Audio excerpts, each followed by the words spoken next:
वैभव दिया, सत्ता दी, सब कुछ दिया, पर श्रेष्ठता नहीं दे पाते।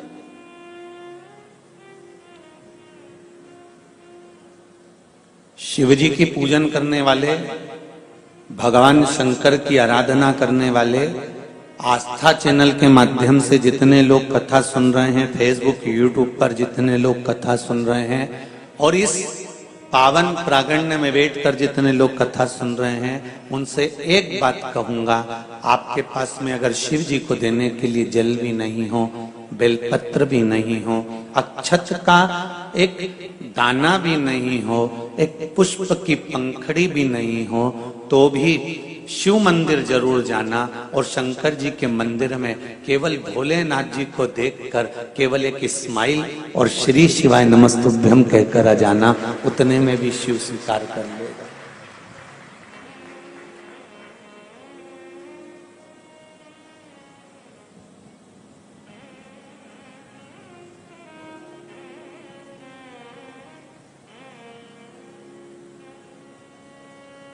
हमारे पास में भगवान स्वयं कहते हैं, जो मैंने तुझे दिया है वो मुझे तू दे।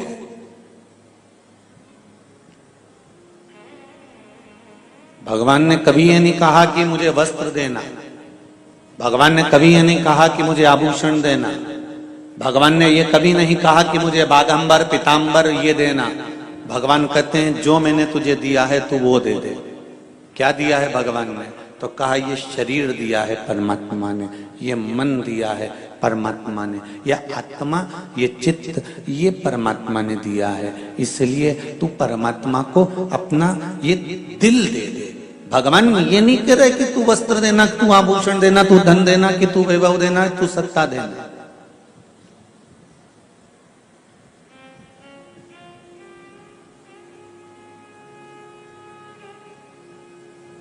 एक पत्र आया है, कोई इंदौर की है,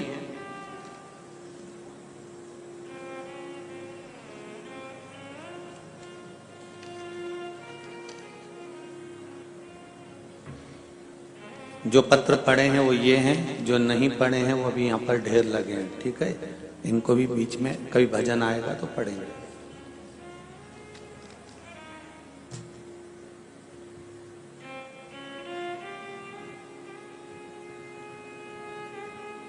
अमृता विजय जी तिवारी इंदौर मध्य प्रदेश से आई हैं।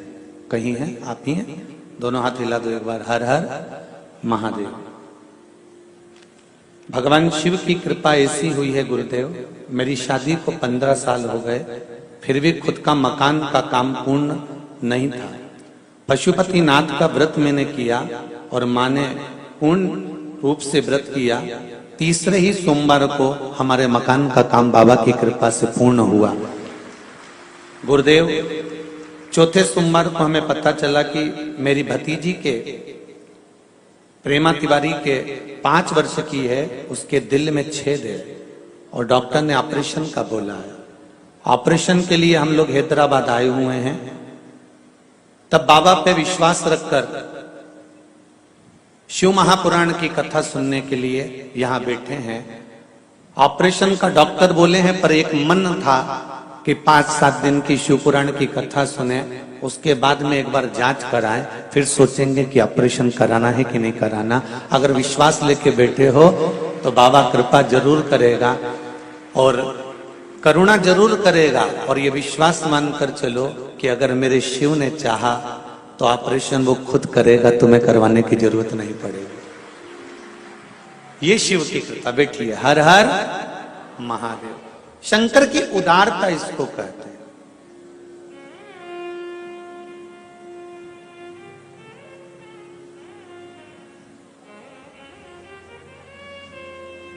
ऑपरेशन ये इंदौर में भी करा सकते थे, पर इन्होंने हैदराबाद इसलिए चुना, शिव महापुराण की कथा भी इंदौर में नहीं है। यहां कथा हो रही है तो कथा भी सुनेंगे और ऑपरेशन का तारीख भी लिया। जो करेगा बाबा करेगा, उसके भरोसे पर छोड़ दिया। जाने से पहले मेरा बहन आपसे निवेदन जरूर है, ऑपरेशन कराने से पहले जब शिव पोथी की एक बेलपत्र मिल जाए तो उस बेलपत्र को खिलाकर उस डॉक्टर के पास जिसने ऑपरेशन की तारीख दी है उससे एक बार जांच जरूर कराना। मुझे विश्वास है अगली जब कथा सागर में 3 तारीख से चालू होगी तो मुझे पत्र जरूर आएगा कि ऑपरेशन आगे बढ़ दिया गया है। इतना विश्वास मैं अपने शंकर पर करता हूं, ये भरोसा है मुझे मेरे शिव पर। जब कैंसर जैसे मरीजों को ठीक कर सकता है, डायलिसिस चलने वालों की किडनी और लीवर ठीक कर सकता है, केवल 1 लोटा जल सारी समस्या का हल। हमारे पास में ना तो कोई छल है, ना कोई दिखावा, ना कोई हमारे पास विद्या है, ना तंत्र है, ना मंत्र है। हम तो केवल इतना जानते हैं कि 1 लोटा जल चढ़ाकर पंडित प्रदीप मिश्रा इस व्यासपीठ पर बैठ सकता है तो 1 लोटा जल चढ़ाकर तुम भी शिव की गोद में बैठ सकते हो। इतना विश्वास जरूर है। भरोसा रखो मेरे शिव पर और पूर्ण रखो, डूबने नहीं देगा। एक पत्र बड़ा सुंदर किसी ने लिखा, वो भी देख लीजिए।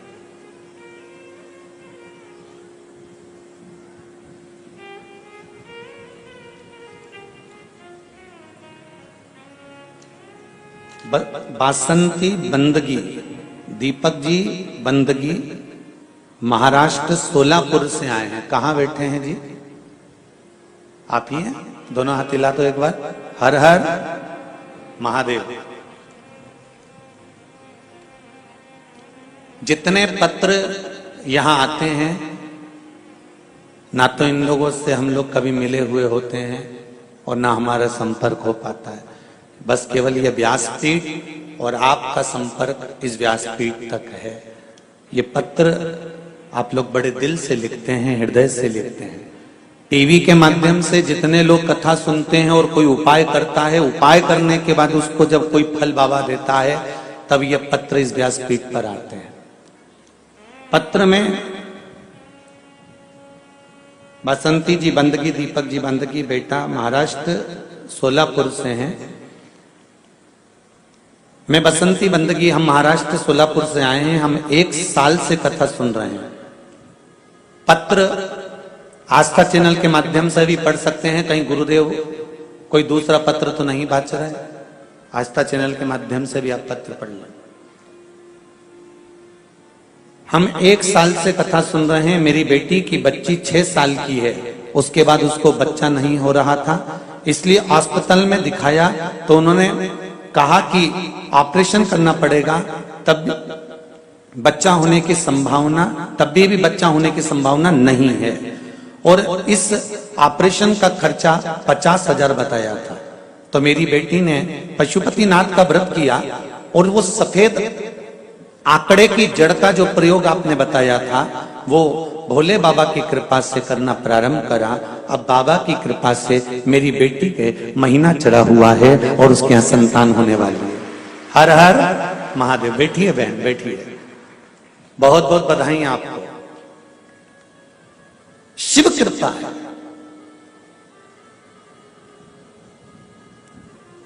जब डॉक्टर भी एक बार हार जाता है तब आखिरी में कह देता है कि अब उसके हाथ में है। मतलब डॉक्टर को भी मालूम है कि एक डॉक्टर और है।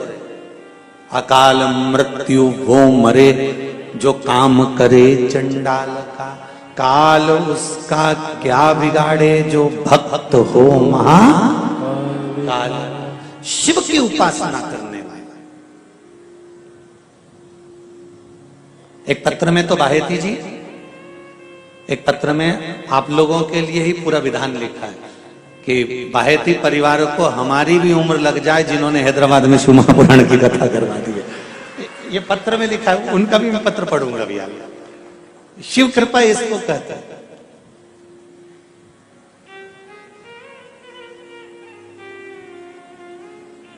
मैंने तेरे ही भरोसे ओ बाबा, तेरे ही भरोसे हवा बिच उड़ती जावागी, बाबा डोर हत्तो छठी नामे कटी जाऊंगी। ओ बाबा मैं तेरी बदन शंभो मैं तेरी बदन हवा बिच उड़ती जावांगी। बाबा डोर हत्तो छठी नामे कटी जावांगी। जो कट गई ना सतगुरु, भोलेनाथ अगर तूने छोड़ दिया और कट गई ना, जो कट गई ना सतगुरु तो मैं लुटी जावांगी। बाबा डोर हत्तो छठी नामे कटी जावांगी। तूने पकड़ रखा है इसलिए मैं उड़ रही हूं, तेरी कृपा है तो आगे बढ़ रही हूं।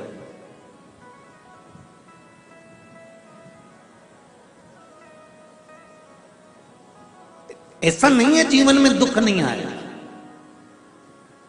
मानव का शरीर केवल दो कारण से मिला है, कर्म का भोग भोगने के लिए और एक भगवान का भजन करने के लिए। जब दो कारण से मनुष्य का शरीर मिला है तो कर्म का भोग तो भोगना पड़ेगा।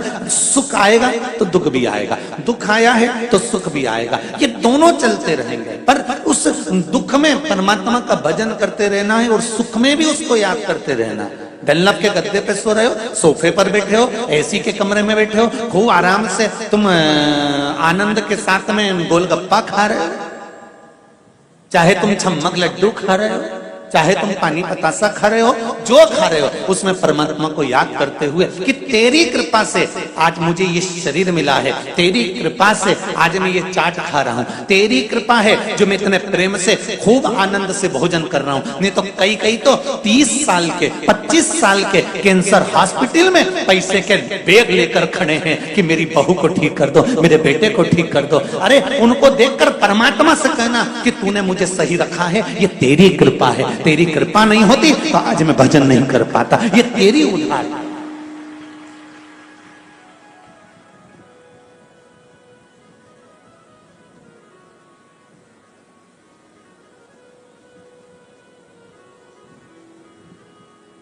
एक बेलपत्री के बल पर लोग अपने स्वास्थ्य को ठीक कर रहे हैं, एक लोटा जल के बल पर लोग अपने स्वास्थ्य को ठीक कर रहे हैं।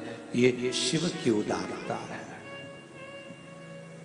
बीपी हो, शुगर हो, जो भी थायराइड हो, शरीर में कोई खाज हो गई हो, शरीर में कोई रोग हो गया हो, उसका सबसे सुंदर तरीका है शंकर पर चढ़ी हुई एक बेलपत्र शिव के मंदिर से उठाकर, कम से कम रोज नहीं खा सकते तो हफ्ते में एक बार 2 बार शिव से कहकर कि तू दुनिया के रोग हर लेता है, तुझे महामृत्युंजय कहते हैं, मृत्यु को तू जीतने वाला है, तो मेरे शरीर में कोई रोग कैसे रह सकता है शंभू।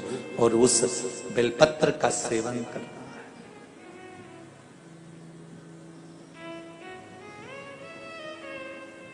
नहीं खा सकते तो उसके मंदिर के द्वार पर भी जाकर उसको शीश नवाओगे, उतने में भी सुख है।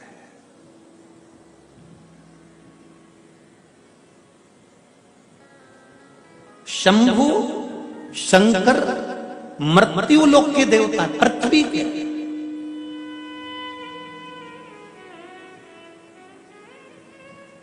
जो पृथ्वी से जुड़ा हुआ होता है उसका अगर हमने आदर करना चालू कर दिया, उसका सम्मान करना चालू कर दिया तो आप रूप आपको भी आदर मिलना, सम्मान मिलना चालू हो जाता है। चलो एक बात बताओ, एक दिन हाथ ने पैर से पूछा कि पैर ये तो बता, सारी दुनिया के लोग सिर तेरे ही पांव में क्यों झुकाते हैं, कभी कोई सिर हाथ पे क्यों नहीं झुकाता? हैदराबाद में किसी को देखा तुमने कि सिर हाथ पे झुकाया? किसी ने सिर पे झुकाया, किसी ने सिर हृदय पर झुकाया हो? नहीं, सिर झुकता है तो चरण में झुकता है, सिर झुकता है तो पैर पर झुकता है, सिर झुकता है तो पांव पर झुकता है, सिर कभी हाथ पर नहीं झुकता। तो पैर ने हाथ से कहा कि मैं जमीन पकड़ कर चलता हूं, इसलिए दुनिया के लोग मुझे सिर नवा कर जाते हैं। मैं जमीन नहीं छोड़ता, मैं भूमि नहीं छोड़ता। आप कितने भी करोड़पति बन जाओ, कितने भी धनपति बन जाओ, तुम्हारे पास में कितनी भी धन आ जाए, कितनी भी संपदा आ जाए, कितना भी वैभव आ जाए, कितने भी दौलत तुम्हारे घर में आ जाए, कितनी भी संपदा तुम्हारे घर में आ जाए, कितना भी वैभव तुम्हारे घर में आ जाए, करोड़ों की संपदा तुम्हारे घर में आ जाए, पर तुम जमीन मत छोड़ना। ये मत उड़ने लगना कि मैं बहुत पैसे वाला हो गया, मैं बहुत धनपति बन गया, मैं बहुत वैभवपति बन गया। जिस दिन तुमने जमीन छोड़ दी उस दिन तुमको कोई नमन नहीं करेगा, तुमको हृदय से कोई ध्याएगा नहीं, तुम्हें हृदय से कोई याद नहीं करेगा। भूमि को पकड़ कर चलोगे तो तुम्हें लोग याद करते रहेंगे कि हाँ ये व्यक्ति है, ये जीवन का सुख है।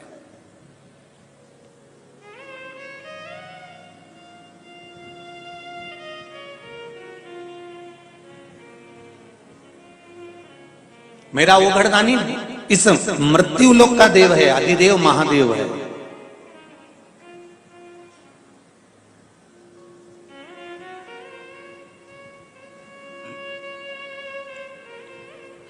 दुख केवल धन और वैभव का नहीं, कई बार तो दुख हमको भी हो जाता है। जब किसी लड़के को देखो तो उस लड़के की जब शादी होती है और वो दुल्हन के साथ जब गार्डन में और लॉन में और शादी के स्टेज पे जब वो प्रवेश करता है पत्नी के साथ, और क्या डीजे पर गाना बजता है, अजीबो शहंशाह, यही गाना बजता ना, क्या है उसकी धुन?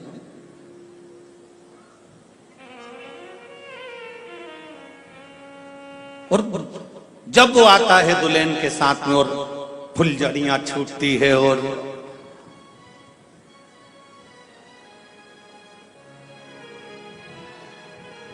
कहे अजीबो गरीब शहंशाह, और क्या धूम धड़ाके से शहंशाह पढ़ा। दुख कब होता है? जब वो शहंशाह की शादी हो जाती है और बनियान और पजामे पे दूध की थैली लेने जाता है।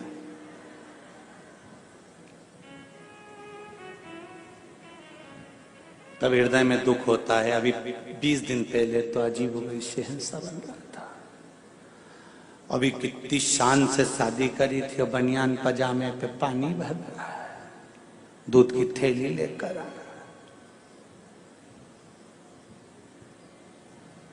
खूब गुलाब जामुन भी खिलाई, पेड़ा भी खिलाया, इमरती भी खिलाई, खूब। कितना ठाठ था विवाह में, कितना ठाठ था शादी में, कितना ठाठ था उस मंगल विवाह में। उसके 15 दिन बाद 20 दिन बाद वापिस जिंदगी वैसी की वैसी हो जाती है। इसलिए जीवन का कोई भरोसा नहीं होता। धन ज्यादा आ जाए तो फूलना ना मती, और ना फूलना और ना अपनी वाणी पर ऐसा संयम रखना कि इस वाणी से कोई ऐसा शब्द ना निकल जाए कि जिंदगी भर फिर बाद में रोना पड़ जाए। इसलिए बहुत संभल कर वाणी बोली जाती, गोली और बोली बहुत सावधानी रखकर।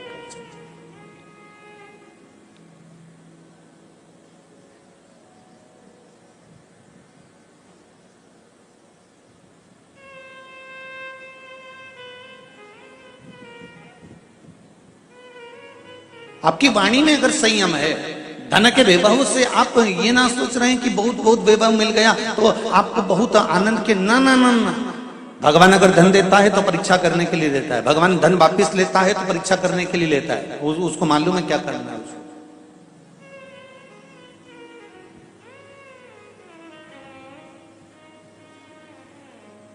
नवग्रह शिव महापुराण की कथा चल रही है बाहेती परिवार द्वारा, भाग्यनगर हैदराबाद की इस पावन धरा से।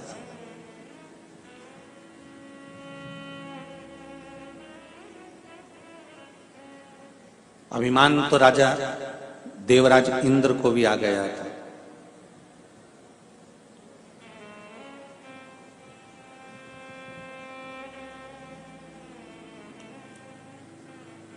सभा में बैठे थे सिंहासन पर,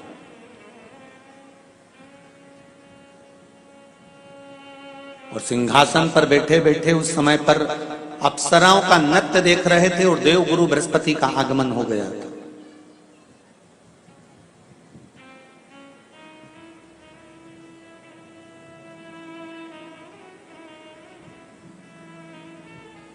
अंगिरा ऋषि के पुत्र हैं देवगुरु बृहस्पति। देवगुरु बृहस्पति की माता का नाम है सुरूपा। क्या नाम है? सुरूपा। बृहस्पति भगवान के पिता का नाम है अंगिरा ऋषि और माता है सुरूपा।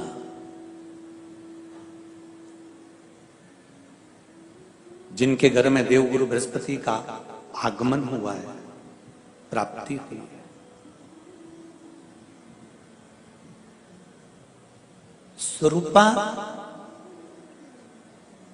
गंगा जी के जल से कंकर उठाकर उस कंकर को हथेली पर रखकर शिव के उस स्वरूप को गंगा का जल समर्पित करती थी।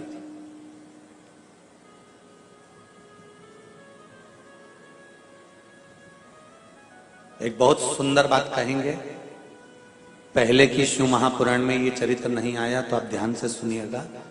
16 श्राद्ध में, श्राद्ध पक्ष में घर में अगर गंगा का जल हो, आपके घर में अगर गंगा जल रखा हो, श्राद्ध पक्ष में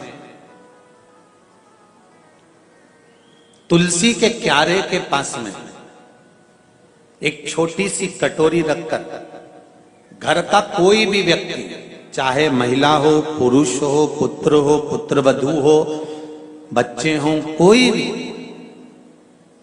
हथेली में गंगा जल लेकर अपने पूर्वजों का स्मरण कर और वो गंगा जल काशी विश्वनाथ के नाम से अपने पूर्वजों का नाम लेकर वो कटोरी में अगर 5 बार या 7 बार छोड़ देता है तो उसके पूर्वजों को पिंडदान और तर्पण की जरूरत नहीं पड़ती, उनको मोक्ष प्राप्त हो जाता है। अगर आपके घर में गंगा जल रखा हुआ हो तो वैसे तो मुझे विश्वास है कि हैदराबाद के नगर में भले आप रह रहे हो, भले आप भाग्यनगर में रह रहे हो, पर इतना विश्वास तो है कि सबके घर में गंगा जल जरूर होगा। इतना विश्वास तो मैं कह सकता हूं और कर सकता हूं कि सबके घर में होगा गंगा जल। गंगा जल का प्रयोग एक तो पितरों के लिए, दूसरा श्रावण के महीने में किसी भी एक सोमवार को अगर व्यापार नहीं चल रहा है, नौकरी नहीं मिल रही है, तो कोई तकलीफ आ रही है, तो कोई कष्ट आ रहा है, कोई रोग बढ़ रहा है, डॉक्टर से ऐसा लग रहा है कि ये बड़ी बीमारी बताने वाला है, शरीर में कोई गांठ पड़ गई है और वो जांच के लिए गई है, तो बिल्कुल श्रावण के महीने में किसी भी एक सोमवार को गंगा जल लेकर जाइए शिव मंदिर में। शंकर जी के मंदिर में थोड़ा सा गंगा जल नंदी को समर्पित कर कर, थोड़ा अशोक सुंदरी को समर्पित कर कर, थोड़ा गणेश और कार्तिकेय को समर्पित कर कर, थोड़ा सा गंगा जल जया, विषहरा, शामरी बारी, दौतली और देव को समर्पित कर कर, थोड़ा सा गंगा जल शिवलिंग पर समर्पित कर दो। उस गंगा जल को वापिस झेल कर लेकर आओ। 3 दिन तक लगातार उस गंगा जल को पीना प्रारंभ करो। उसके बाद जांच के लिए आप कहीं पर भी जाइए, बाबा कृपा जरूर करेगा, ये निश्चित था। उस गंगा जल की प्रधानता, उस गंगा जल का एक गौ माता, गौ, गंगा और संत, ब्राह्मण, साधु, सन्यासी, सात्वित्ववान नारी, कन्या, स्त्री, इनका जो महत्व है उसको जान गए तो जिंदगी सार्थक हो।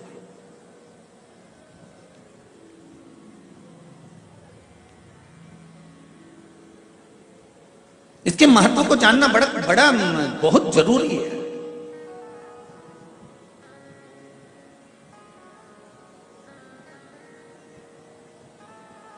महाराज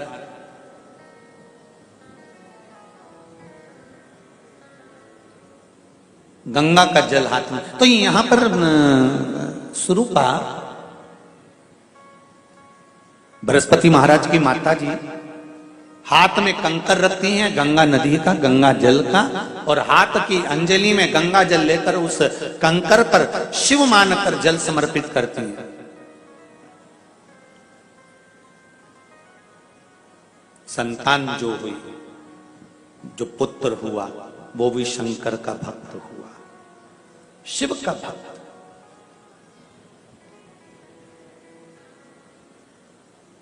महाराज स्कंद पुराण कहती है कोई आपसे पूछे किसी और वाले महाराज ये कथा कहाँ से कर रहे हैं, तो आप कह देना स्कंद पुराण से कर रहे हैं। स्कंद पुराण कहती है स्वरूपा ने जब शिव की आराधना करना प्रारंभ करी, शंकर भगवान की आराधना करना प्रारंभ करी, शिव की स्तुति करना प्रारंभ करी, शंकर पर चढ़ा हुआ जल का आचमन करना प्रारंभ करा। एक प्रश्न यहां पर है, उस प्रश्न को भी समझ लो, इसी कथा से जुड़ा हुआ।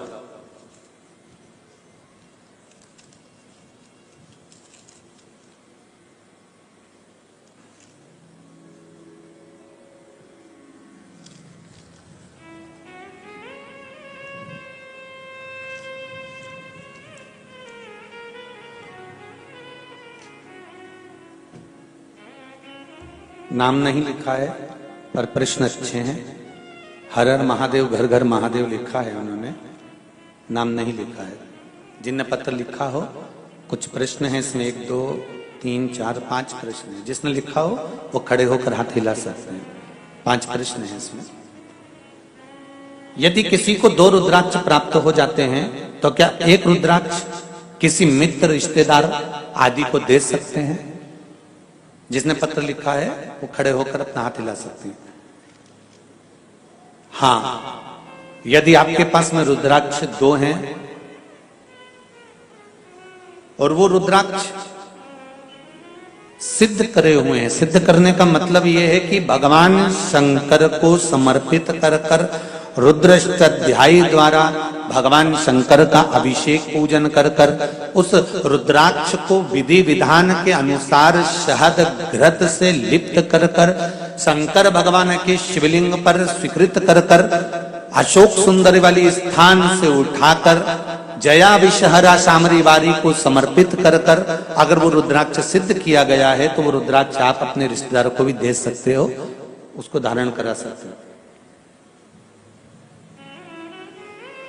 यदि किसी ने गले में रुद्राक्ष धारण किया हो और उसके आसपास कोई अन्य व्यक्ति मदिरा या मांसाहार का सेवन करता है तो क्या रुद्राक्ष वाले व्यक्ति को दोष लगता है? तुम्हारे पड़ोस में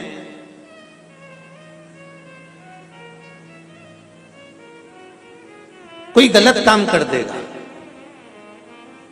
तो क्या तुम पर दोष लगेगा? अरे जम के बोलते जाओ, लगेगा नहीं। जिस व्यक्ति ने गलत काम किया, जिस व्यक्ति के गलत कर्म वो कर रहा है तो दोष उसको लग रहा, दोष तुम्हें नहीं लग रहा।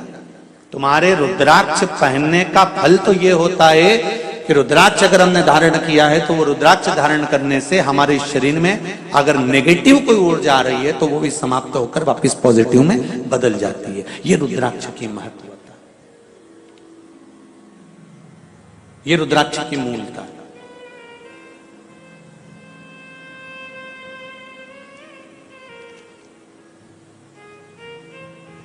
प्रातः समय पर जब हम पितरों के लिए जल छींटते हैं तो क्या गणेश शंख की रेखा का प्रयोग भी कर सकते हैं? नहीं।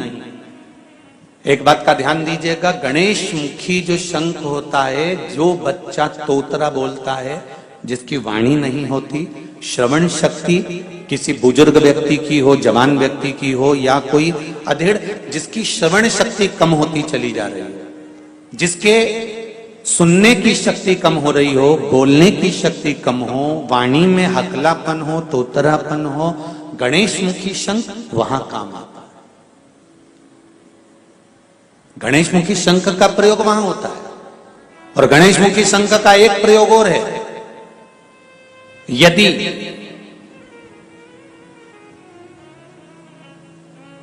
लीवर पर सूजन आ रही हो, डॉक्टर बोल रहा है कि ये आपके आसपास, लीवर के आसपास में सूजन है और इसका दवाई होगी, इलाज कराना पड़ेगा, कराओ। अब डॉक्टर से इलाज भी जरूरी है, ऐसा नहीं है कि इलाज नहीं कराना, कराओ।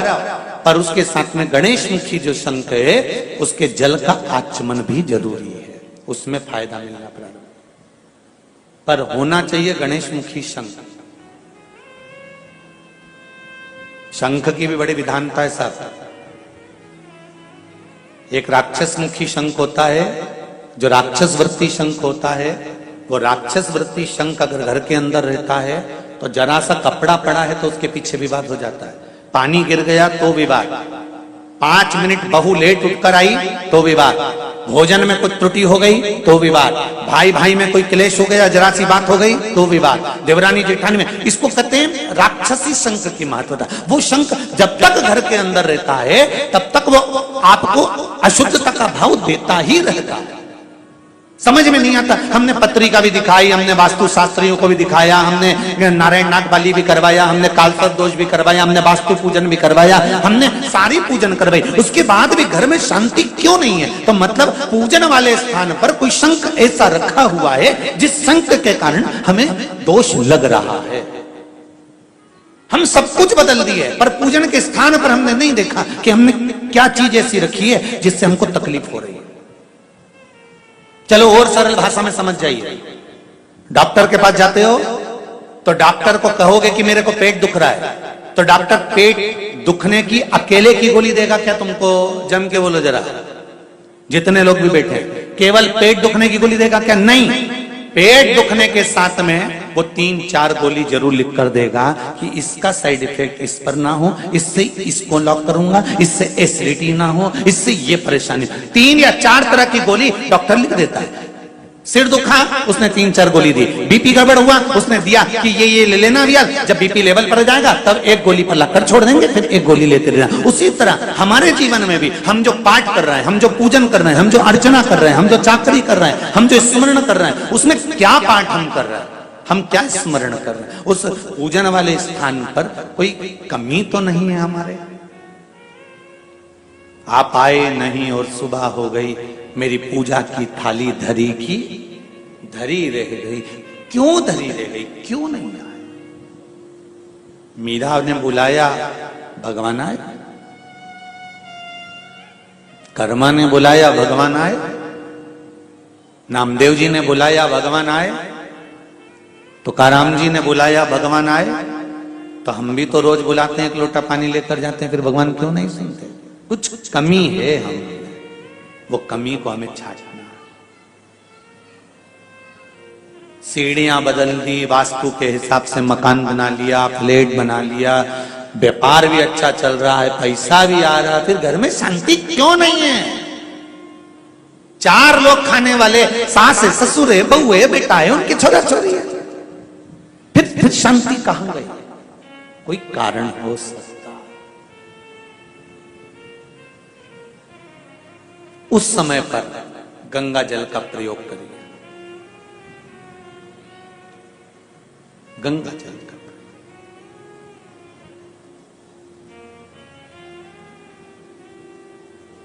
महाराज माता स्वरूपा ने गंगा जल हथेली में लेकर शिवलिंग पर समर्पित करा। कृपा क्या हुई है कि शंकर भगवान का दर्शन माता स्वरूपा को हुआ। एक दिन अंगिरा ऋषि और माता स्वरूपा गंगा मां का स्नान कर कर गंगा का पूजन कर रहे थे, शिव की आराधना करी। शंकर भगवान सामने प्रकट हुए। क्या बात है अंगिरा जी, क्या हुआ? स्वरूपा हुआ क्या है? स्वरूपा कहती हैं कि मुझे जो संतान प्राप्त हो, मैं ये चाहती हूं कि मेरी संतान हमेशा अग्रण्य भाव में रहे।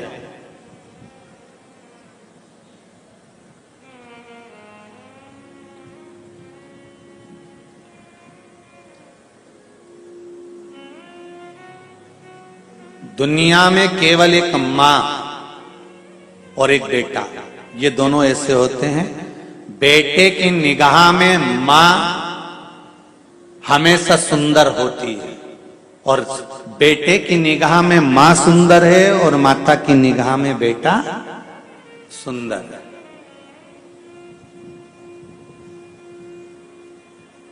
वो तो जब बेटे की शादी करना रहती है तब मां बेटे की बुद्धि घुमाती है, तब कहती है तेरे से ज्यादा अच्छी है लड़की, अभी भी कह रही हूं पक्का कर ले। नहीं तो ये कभी जिंदगी में किसी के सामने नहीं कहती कि मेरा बेटा बुरा है, केवल उसकी शादी करते समय बेटे को कहती है वो लड़की तेरे से ज्यादा अच्छी है। नहीं तो हमेशा मां कहती है मेरा बेटा दमदार, मेरा बेटा सुंदर, मेरा बेटा विद्वान, मेरा बेटा ज्ञानवान।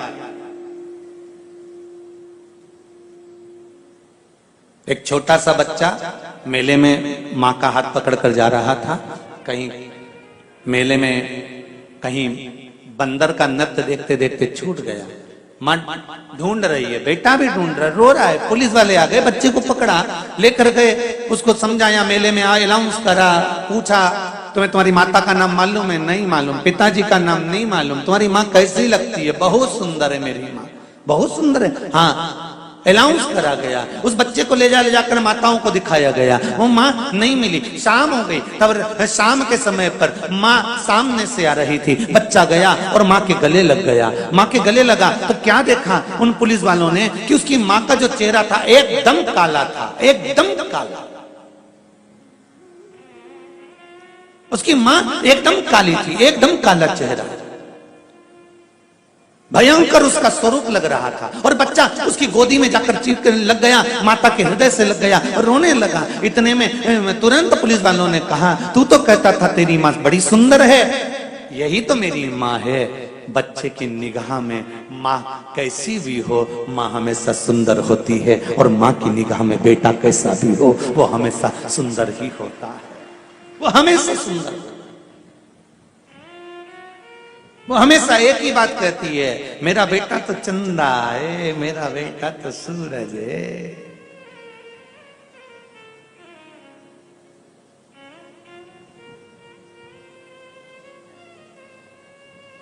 अरे भाई, संतान सुख हो, संतान सुख हो, ये भाग्य की बात है।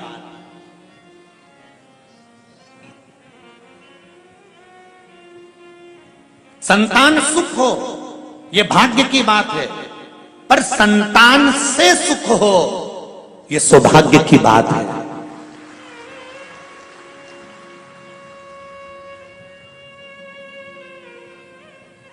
हम जाकर किसी ब्राह्मण से, किसी साधु से, किसी सन्यासी से, किसी तपस्वी से, किसी साधक से, किसी उपासक से, हम किसी विद्वान जन से जाकर कहते हैं संतान का सुख नहीं है महाराज, संतान सुख हो जाए, बस एक कृपा कर दो, संतान हो जाए, संतान का सुख हो जाए, संतान सुख हो जाए। ब्राह्मण, साधु, सन्यासी, तपस्वी, साधक उपास कराएंगे, व्रत कराएंगे, साधना कराएंगे, फल देंगे, सब कुछ होगा और तुम्हारे घर में संतान भी हो जाएगी। संतान का सुख हो, ये भाग्य की बात है। संतान सुख हो, यह भाग्य की बात है। पर संतान से माता पिता को सुख हो, यह सौभाग्य की बात है। संतान के द्वारा माता पिता को जो सुख मिलता है, उसका आनंद कुछ दूसरा ही होता है। हम कहते हैं कहीं जाओ मत जाओ, पर बूढ़े माँ बाप के पास एक बार रोज सोने से पहले 15 मिनट बैठ कर जरूर आओ। वो क्या दे जाएंगे उसका भरोसा नहीं है।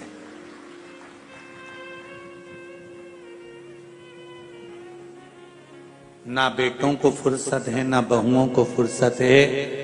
बच्चा कुचा था तो ये मोबाइल और फुर्सत बंद कर दिया। ना बेटों को फुर्सत है, ना बहुओं को फुर्सत है, ना पोतों को फुर्सत है, ना पोती को फुर्सत है, ना किसी रिश्तेदार को फुर्सत है। पर निवेदन है, जब माता पिता बूढ़े हो जाएं, बुजुर्ग हो जाएं, घर के प्रत्येक व्यक्ति को सोने जाने से पहले एक नियम बना लेना चाहिए कि मैं 15 मिनट 5 मिनट मेरी मम्मी के पास जाकर बैठूंगा, मेरे पापा के पास जाकर बैठूंगा, मेरे बाबूजी के पास जाकर बैठूंगा, मैं दादाजी के पास जाकर बैठूंगा। उनके पास में देने के लिए कुछ नहीं होगा, क्योंकि सारी दौलत, सारा धन, सारी दुकान, सारा व्यापार, सारा व्यवसाय, सब कुछ तुम्हें सौंप चुका है तुम्हारा पिता, तुम्हारी माता, सब कुछ तुम्हें दे दी।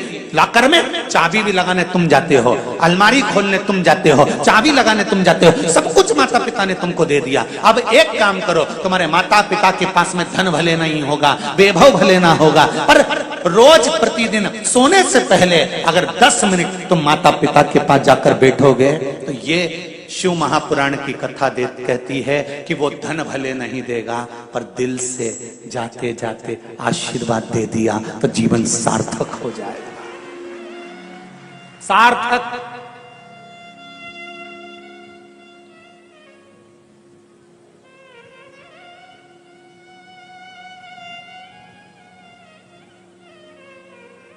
नहीं तो बड़ा विचित्र जीवन है जी। बेटी एडीलैंड में, बेटा है न्यूयॉर्क, और ब्राइट बच्चों के लिए हुआ बुढ़ापा डार्क। ओ काका क्या करोगे, ये रुपया कहाँ धरोगे। ओ काका क्या करोगे, ये रुपया कहाँ धरोगे। कहाँ धरोगे इसका?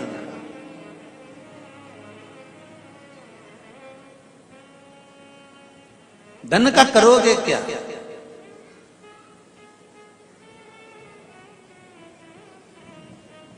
एक बात हम हमेशा कहते हैं,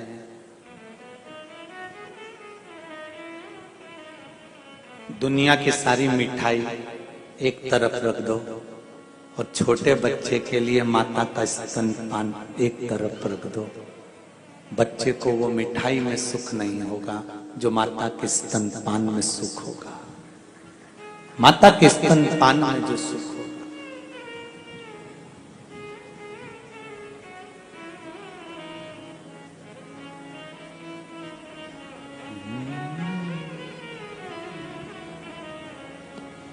माई के दुधवन जैसन कऊ मिठाई ना मिलई। माई के दुधवन जैसन कऊ मिठाई ना मिलई। सब कुछ मिल जाता है दुनिया में, माई ना मिलई। सब कुछ मिल जाता है दुनिया में, माई ना मिलई।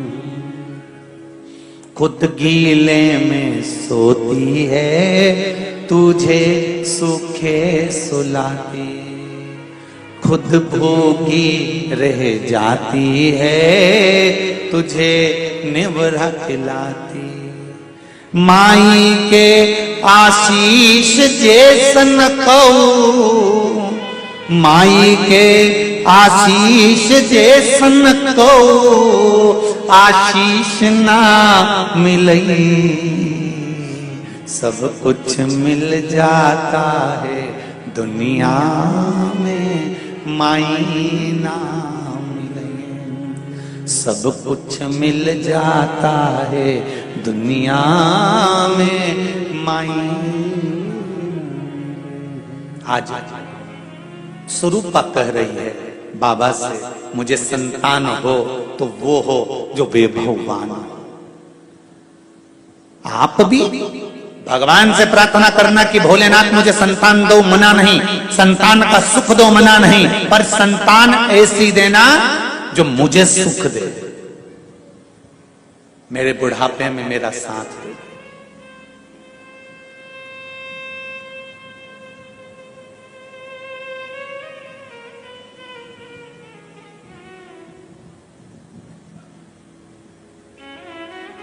मेरा साथ जो दे। खूब पढ़ाओ बेटे को, तुम्हारी सामर्थ्यता अगर बेटे को इंजीनियर बनाने की तो तुम्हें डॉक्टर बनाओ, कलेक्टर बनाओ, एसपी बनाओ, डीएसपी बनाओ, मंत्री संतरी कलंतरी जो तुम्हारी मर्जी पड़े वो बनाओ।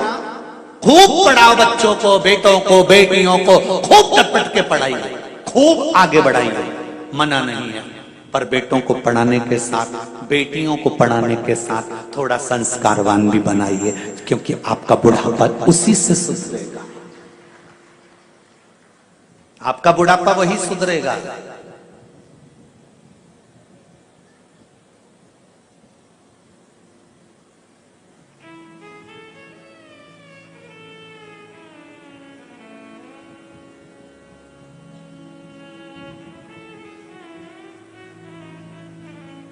मेरा तो एक निवेदन रहा है, कोर्ट में भी, कोर्ट मैरिज में एक काम कर देना चाहिए। कोर्ट मैरिज जब लड़का लड़की करें तो अदालत से ये कहकर भेजना चाहिए कि इस कोर्ट मैरिज में तुम्हारे माँ बाप का होना जरूरी है।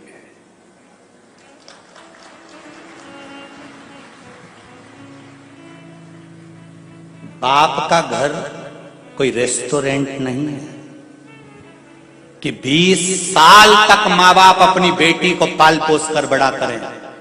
20 वर्ष तक माँ बाप अपनी बेटी को पढ़ाएं लिखाएं, करोड़ों का धन लगाएं, खूब सुंदर सुंदर आभूषण, रतन, माणिक, मोती, और माँ बाप उस बेटी को पाल पोस कर बड़ा करें, और 20 साल की जब बेटी हो जाए तो अपनी मन से कोर्ट पहुंचे और किसी के साथ में शादी कर कर चली जाए। माँ बाप का घर है, कोई रेस्टोरेंट या होटल नहीं है।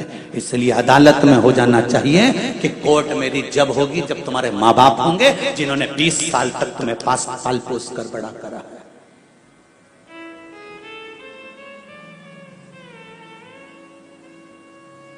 और धिक्कार ऐसी बेटियों को और धिक्कार ऐसे बेटों को जिन माता पिता ने तुम्हें पाल पोस कर बड़ा करा, और तुम्हारे विवाह जैसी खुशी में तुम्हारे माँ बाप तुम्हारे सामने नहीं है तो डूब मरो पानी लेकर। धिक्कार है ऐसे बच्चों को। क्या करना है ऐसा तुम्हारी खुशी में? तुम्हारे बुजुर्ग माता पिता नहीं जो 20 साल तक तुम्हें पढ़ाते हैं, 20 साल तक आगे बढ़ाते हैं, तुम्हें डॉक्टर, तुम्हें इंजीनियर, तुम्हारी नौकरी के लिए जब पहली नौकरी लगती है, मेरी बेटी पूना जा रही है, मेरी बेटी मुंबई जा रही है, मेरी बेटी हैदराबाद जा रही है, मेरी बेटी बेंगलोर जा रही है, मेरा बेटा वहां जा रहा है। अरे कितनी खुशी होती है उन बूढ़े माँ बाप से तो पूछो, जब उनके हृदय में आतिशबाजी होती है। और जब बेटी विवाह का समय आता है, माँ बाप अपने बेटी के लिए जब संबंध देखते हैं और बेटी कहती है मैं अपनी पसंद से करूंगी, तब उस बाप और उस माँ से पूछना कि उसके दिल के कितने टुकड़े हो जाते हैं। अरे तुम कितनी भी ऊंची पढ़ाई कर लो, कितना भी अच्छा कार्य कर लो, कितनी भी अच्छी जॉब कर लो, पर एक निवेदन है, बेटियां अपने माँ बाप से कहें पापा मैं भले कितने भी अच्छे कॉलेज में पढ़ लूंगी और कितने भी अच्छे पद पर पहुंच जाऊंगी, पर कन्यादान का मौका तो मैं अपने माँ और बाप को ही दूंगी, चाहे कुछ कुछ हो जाए। मैं अपने माता पिता को नरक नहीं भेज सकती। 94 तरह के नरक में एक नरक ऐसा होता है जिसमें जो माता पिता के घर में बेटी जन्म लेती है और वो कन्यादान नहीं करता तो बाप को 94 तरह का नरक भोगना पड़ता है। माता के शरीर में कीड़े पड़ने लगते हैं अगर वो कन्यादान नहीं करती। जिस बच्ची का जन्म देती है उस बच्ची का अगर कन्यादान नहीं होता, अगर माँ बाप अपनी बच्ची का कन्यादान नहीं कर पाते तो माँ बाप को भुगतना पड़ता है, और उसकी जवाबदारी बेटी और बेटों की होती है जो अपने माँ बाप से कहें कि हमारा कन्यादान करो, आप कन्यादान करो, आप ढूंढो लड़का, आप ढूंढ कर लाओ, मैं कहीं दूसरी जगह विवाह नहीं करूंगी, जहां मेरा बाबुल चाहेगा विवाह वहीं करूंगी। तब बाप का हृदय भी प्रसन्न चित्त हो जाता है। कहां भटक रहे हो?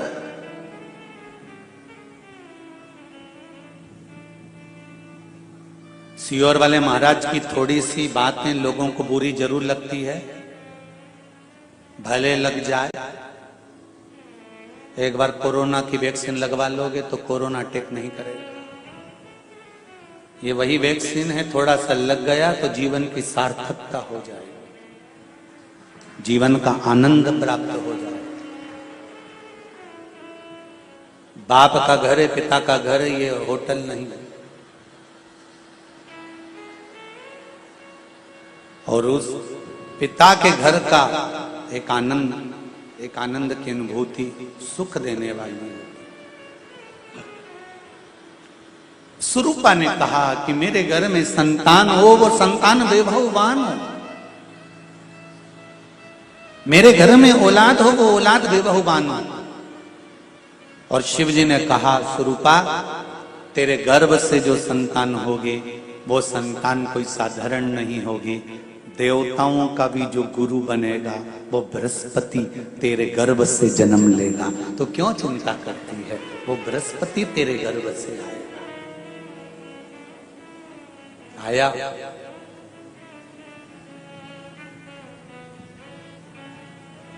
वही बृहस्पति। समय बीता, शंकर भगवान की आराधना बृहस्पति भगवान ने काशी में करी। बृहस्पतेश्वर महादेव काशी में विराजमान। कौन से महादेव? जम के बोलिए जरा। बृहस्पतेश्वर महादेव काशी में विराजमान है।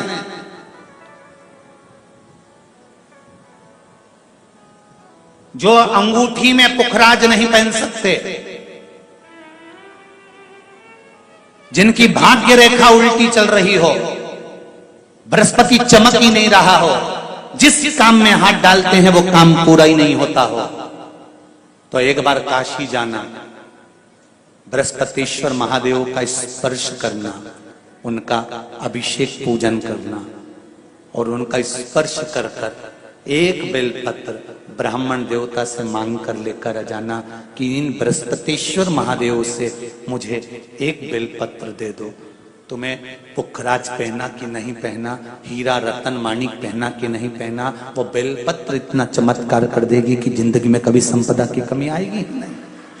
अगर बृहस्पति नहीं चमके तो बृहस्पतिश्वर महादेव, जहां पर बैठकर बृहस्पति भगवान ने शंकर भगवान की आराधना करी है, रोज गंगा जल जाना, गंगा जल लेकर आना, शिव जी की आराधना करना, एक शिवलिंग का निर्माण करा, उसकी आराधना में बृहस्पति भगवान डूब गए, उसकी आराधना में बृहस्पति महाराज निरंतर लगे रहे और इतनी आराधना बृहस्पति महाराज ने करी, इतनी आराधना करी बृहस्पति महाराज ने कि शंकर भगवान सामने प्रकट हो गए। मांगो बृहस्पति, तुमको क्या चाहिए?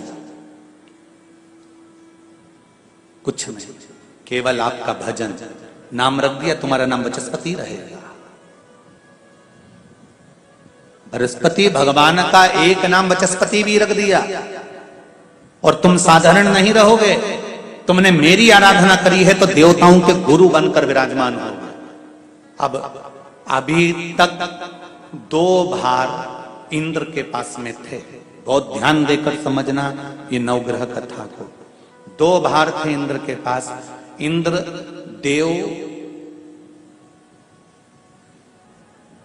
देवताओं के गुरु भी बनकर बैठे थे,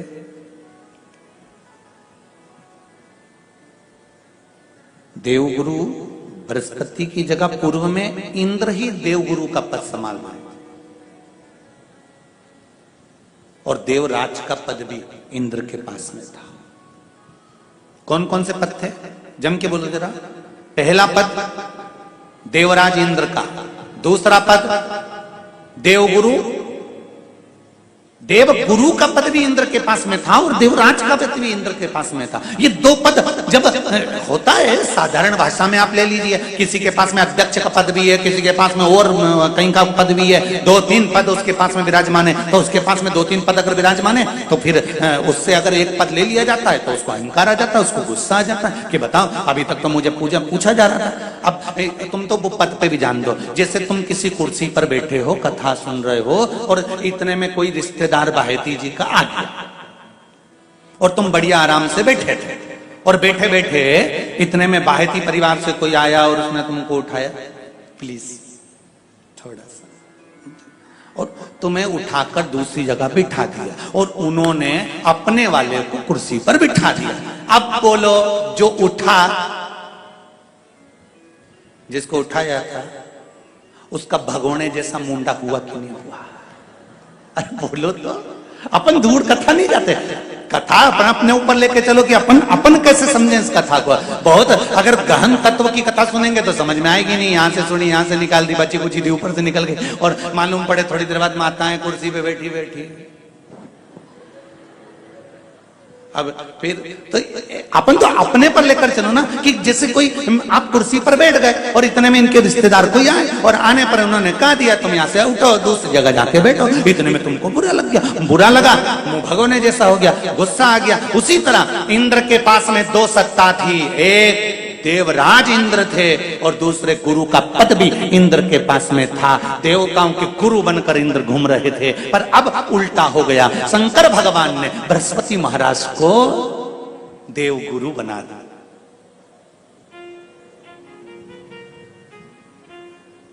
अब जैसे देवगुरु बनाया तो इनका इंद्रदेव का मुंह, अरे बोलो तो तुम, भगोड़ ऐसा हो गया, कुर्सी उतरी कि मुंह भगोड़ा उड़ा। अब इनका मुंह भगोने जैसा हो गया तो गुस्सा तो गुस्सा। इतने में इंद्र ने, बृहस्पति महाराज देवगुरु बन गए, इंद्र सिंहासन पर बैठे थे, अप्सराओं का नृत्य देख रहे थे। वहीं से देवगुरु बृहस्पति का आगमन हुआ। बृहस्पति महाराज जैसे ही आए तो इंद्र तो सिंहासन पर बैठकर पूरा अप्सराओं का नृत्य देख रहे थे, उनको देवगुरु बृहस्पति से मतलब ही नहीं था।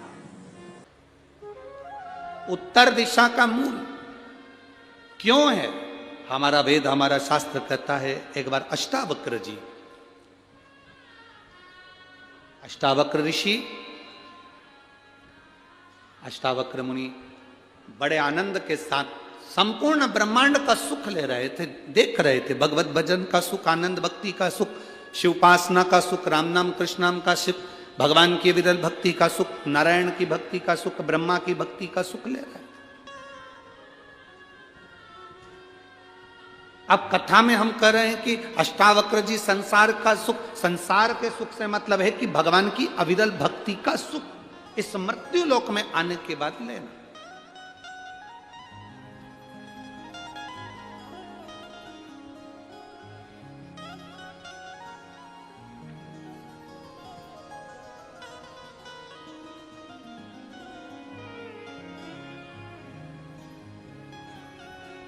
भगवान की अविरल भक्ति का सुख लीजिए।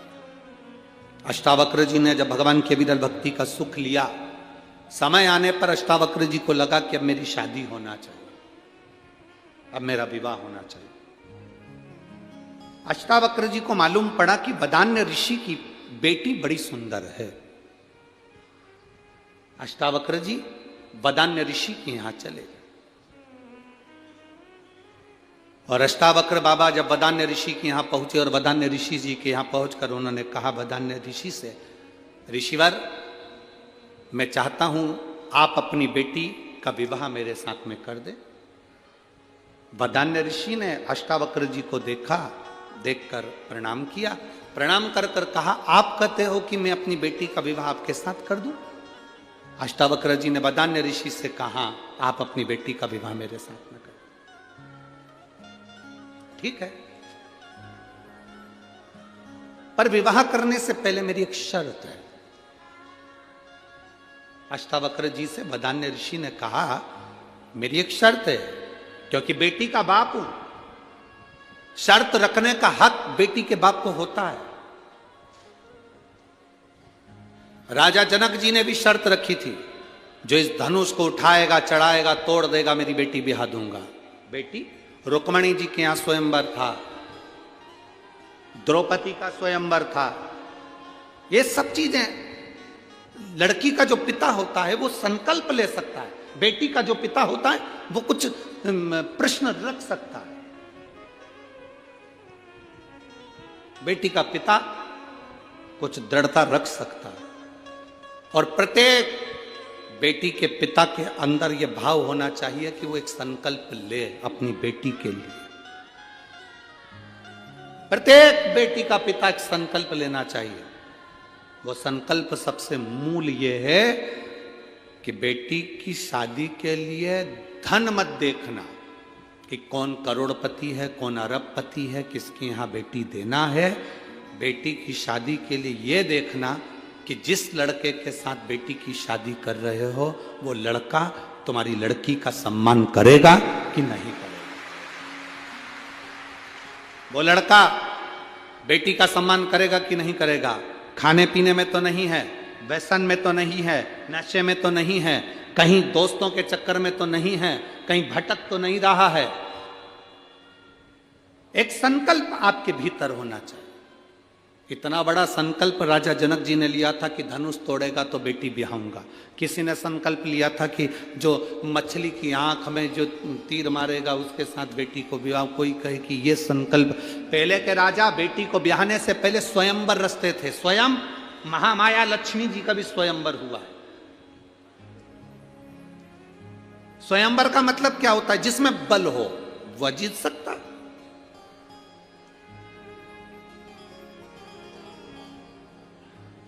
अब संकल्प लिया और वो संकल्प, कोई हल्का पुल्का व्यक्ति तो उस संकल्प को पूर्ण नहीं कर सकता। करेगा तो वही जिसमें बल होगा। अब मछली की आंख में बाण छोड़ना है, जल में देखकर बाण छोड़ना है। अब कहीं का समझदारी की बात, कहीं का बेवड़े को खड़ा कर दो तो वो नीचे देखेगा, ऊपर देखेगा, कहाँ छोड़ेगा। मालूम पड़े मछली को तो कम, जिसने संकल्प रखा था उसी पे छोड़ दे। ये लड़कियों की शादी के लिए ये दृढ़ रखते हैं ना कि धनुष तोड़ेगा, ये करेगा, इससे मालूम पड़ता है कि लड़का कितना सात्विक है। धनुष उठाना कोई सरल बात है? कहीं का हल्का पुल्का व्यक्ति हो उससे कहते उठा ले, वो उठा के रह जाए, नहीं उठे। मतलब दमदार चाहिए, थोड़ा वो दमदार जिस, और वो ही संकल्प निभा सकता है जो सब चीजों से दूर है, सब चीजों से।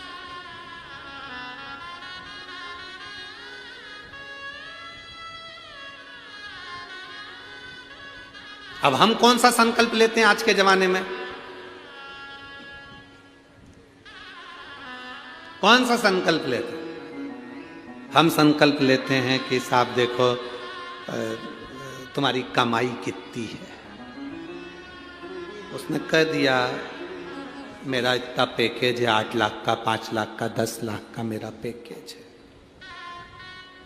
फिर पैकेज तो है, पर 8 लाख के पैकेज में पैक कितने बना लेते हो? वो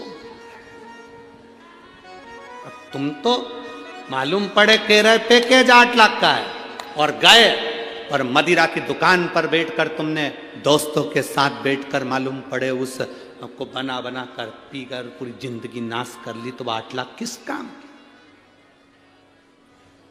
पैकेज मूल नहीं है, मूल है तुम्हारी लड़की का सम्मान हो रहा है कि नहीं हो रहा, आदर होगा कि नहीं होगा, सत्कार होगा कि नहीं होगा।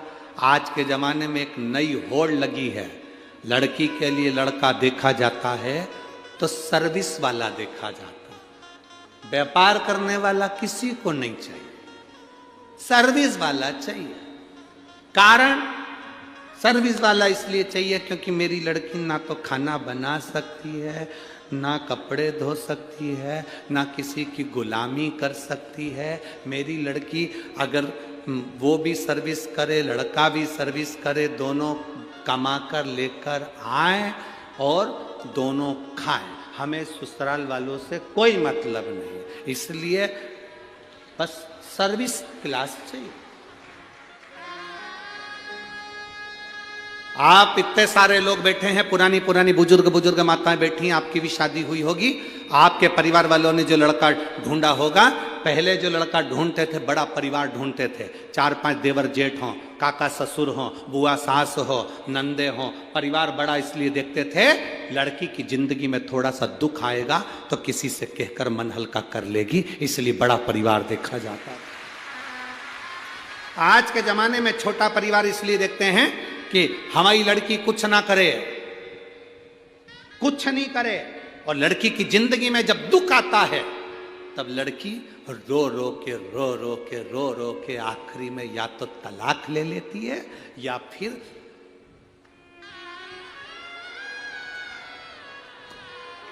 समझ। रस्सी 2 काम आती है। रस्सी अर्थ भी करती है और रस्सी अनर्थ भी करती है। रस्सी अर्थ कब करती है? जब सावन के महीने में झूले में आप झूल रहे हो, मतलब रस्सी का अर्थ है। और वही रस्सी जब, तो अनर्थ है। रस्सी अर्थ भी है और रस्सी अनर्थ भी है। प्यास लग रही है, कुएं से पानी भरना है, तो रस्सी अर्थ है, रस्सी अर्थ। और गले में बांधकर ऊपर लटक रहे हो कुएं में, तो वो रस्सी अनर्थ।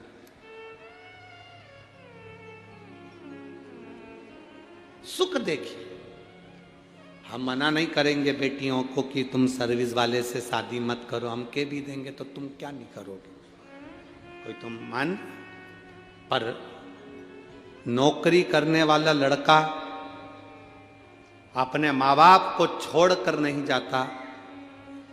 घर जिसका व्यापार होता है वो अपने माता पिता का व्यापार संभालता है, परिवार को संभालता है, थोड़ा पढ़ने में कमजोर हो सकता है क्योंकि वो अपने माँ बाप के साथ में कदम से कदम मिलाकर चल रहा है, इसलिए पढ़ नहीं पाता। व्यापार करने वाला लड़का थोड़ा सा कम पढ़ा लिखा हो सकता है, तुम्हारे लेवल का नहीं पढ़ा होगा, उसने सीए नहीं करा होगा, उसने इंजीनियरिंग नहीं करी होगी, उसने डॉक्टरी नहीं करी होगी, उसने एमबीए नहीं करा होगा, पर इतना पक्का है कि भले वो एमबीए भले ना करा हो, पर तेरे लिए अगर वो तेरे से 1-2 अंश कम भी पढ़ा है ना और व्यापार कर रहा है और माता पिता के साथ कदम से कदम मिलाकर चल रहा है, तो तुझे भी जिंदगी भर नहीं छोड़ेगा, ये पक्का।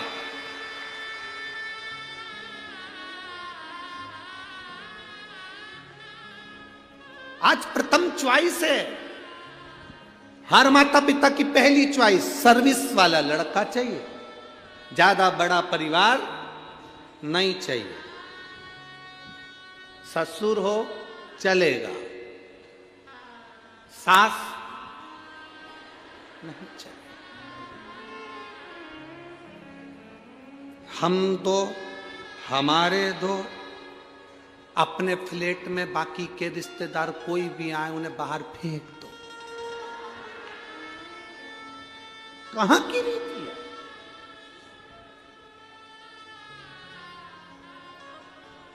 जिस माँ ने जन्म दिया वो माँ भी अपने बेटे से मिलने के लिए तरस जाए तो वो किसी काम की जिंदगी नहीं है, किसी काम की।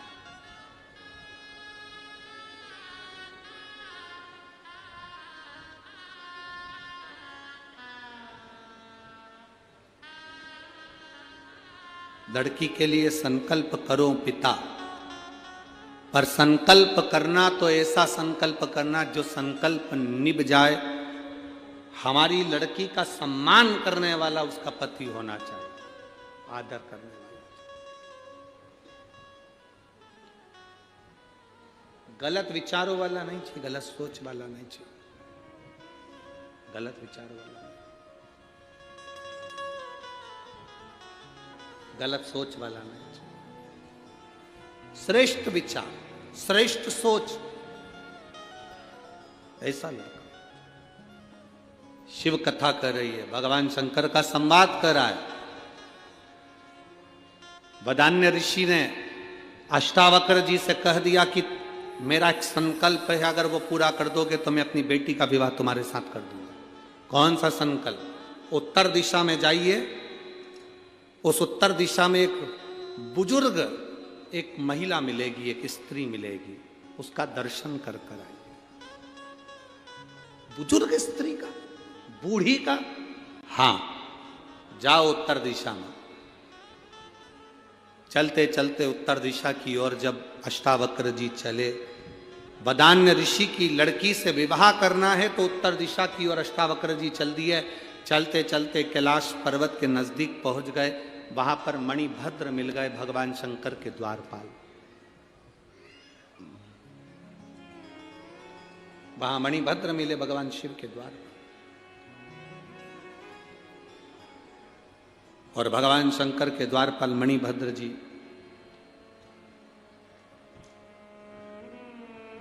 उन्होंने अष्टावक्र जी को शिव भक्ति का ज्ञान दिया।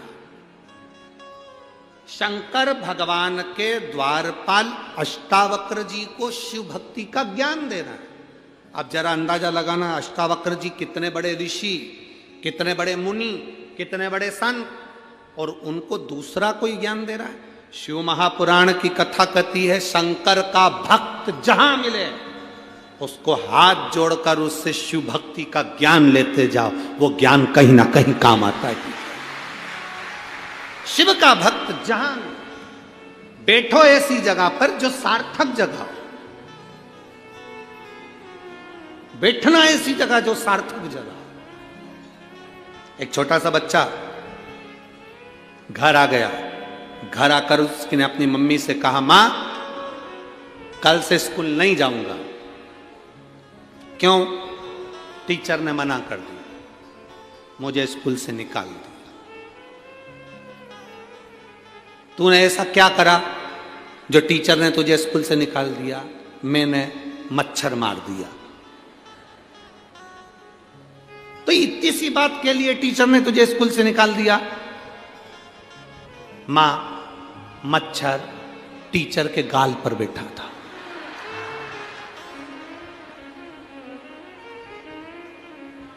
गलत जगह पर बैठा था, स्थान गलत था। और अब मां ने छोड़ा कि ये थप्पड़ मार दिया। तुझे वहां मारने जाने की क्या जरूरत थी? मच्छर गलत जगह पर करे क्या? जब कोई सदगुरु मिले, कोई शिव का भक्त मिले, कोई शंकर का उपासक मिले, कोई शंकर का भजन करने वाला, कोई शिव भक्ति में डूबने वाला तुमको मिल जाए, उस समय पर उससे थोड़ा सा ज्ञान प्राप्त करो, थोड़ा सा। पर कई लोग ऐसे भी हैं जो आड़ा टेढ़ा ज्ञान देते रहते हैं दिन भर बैठे बैठे। कई लोग ऐसे भी हैं, शिव महापुराण का ज्ञान छोड़ा, दूसरा ज्ञान देना चालू कर दिया। कोई ने कहा पशुपति व्रत करना तो सुबह स्नान करो, शाम को स्नान करो। पशुपति व्रत करना तो केवल मीठा ही मीठा खाना, रोटी सब्जी मत खाना। ना जाने कौन कौन तुमको ऐसा ज्ञान दे देता है।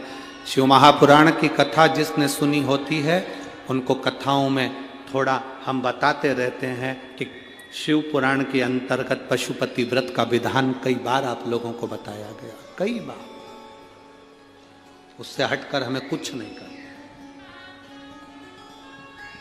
शिव महापुराण कभी दिखावा नहीं चाहती,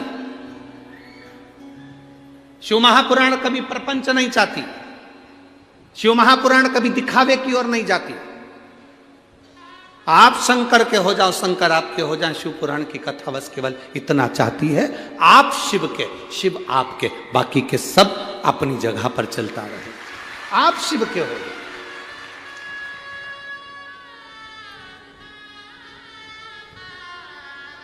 कोई शिव का उपासक, कोई शंकर का भक्त, कोई शंकर की आराधना करने वाला, कोई शिव भक्ति में डूबने वाला मिल जाए, मिल जाए।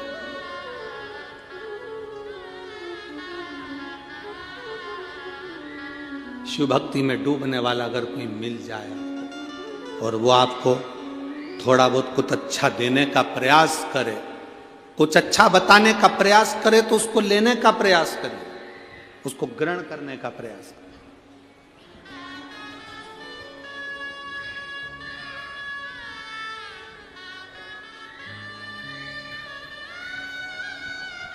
मेरा महाकाल शिव सार है, मेरा महाकाल शिव संसार है, मेरा महाकाल शिव पालनहार है, मेरा महाकाल शिव तारणहार है।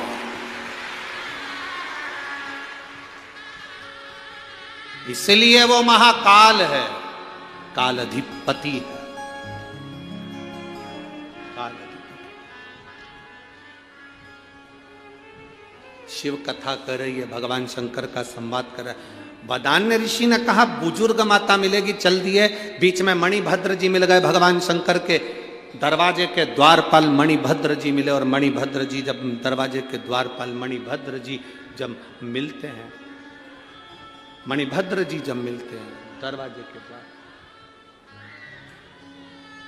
मणिभद्र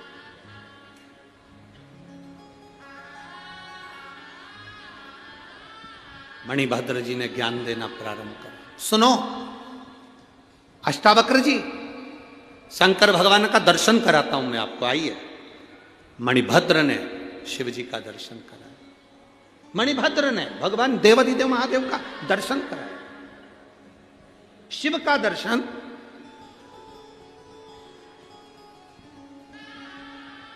आप लोगों में से कितने लोग हैं जिनके घर में मेहमान आते हैं? जरा हाथ उठाइए। सबके घर आते हैं? ठीक है।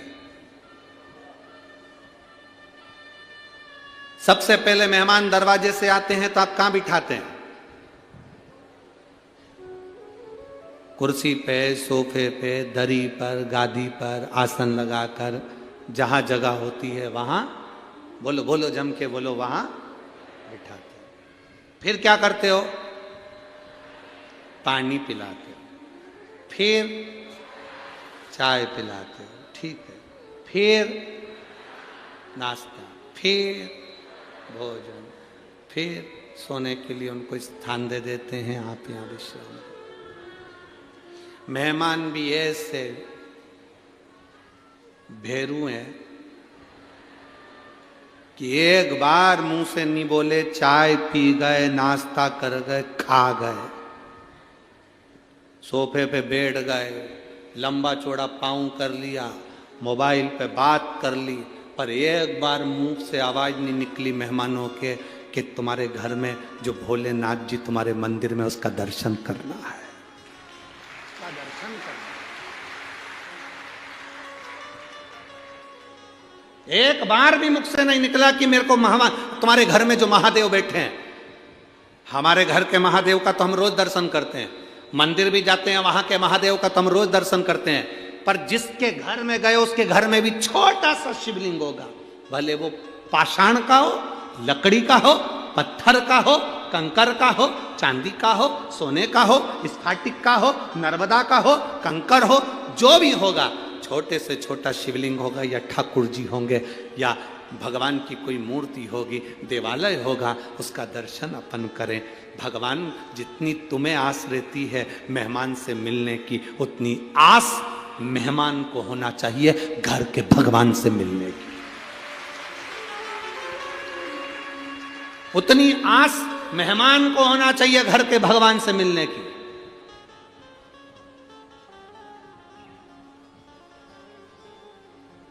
पहले जब शादी होती थी तो कन्यादान में रामायण दी जाती थी। बोलो सही है कि गलत है? पहले की शादी में कन्यादान में रामायण देते थे, गौदान देते थे, गाय का भी दान करते थे कन्यादान में। यहां बैठी होंगी बुजुर्ग माताएं, वो जानती होंगी। बोलो री जी सही है कि गलत है? पहले बेटी के ब्याहों में रामायण दान दी जाती थी, गौदान दी जाती थी, अन्न दिया जाता था, वस्त्र दिया जाता था, बहुत कुछ देते थे। आज के जमाने में रामायण नहीं देते, हेडफोन देते। आज के जमाने में लोग गौदान नहीं करते, आज के जमाने में लैपटॉप देते। गया समय। रामायण क्यों देते थे? कि बेटी को समझाते थे इस रामायण में राम है, इस रामायण में सीता है, इस रामायण में लक्ष्मण है, इस रामायण में भरत है, इस रामायण में शत्रुघ्न है, इस रामायण में हनुमान है, तो इस रामायण में विभीषण भी है और इस रामायण में रावण भी है। समझ कर चलना अपनी जिंदगी। बेटी को ज्ञान देते थे कि रामायण में ये सब मिलेंगे। अब तेरी शादी हो रही है, तू जाएगी, जाने के बाद ये सब तुझे मिलेंगे, सब। मंथरा भी आएगी, घबराना नहीं। मंथरा आएगी, तेरे घर पर आएगी, तेरी सास के पास आएगी, ननन के पास आएगी, देवरानी जेठानी के पास आएगी, बैठेगी, समझाएगी, कचरा कूड़ेगी उसके डस्टबिन में, कचरा जहर घोलेगी कान में, फिर वो जाएगी, सब नष्ट कर जाएगी। घबराना नहीं। मंथरा का जहर केकई को भरा गया, केकई ने राम जी को वन भेज भी दिया, पर घबराना नहीं।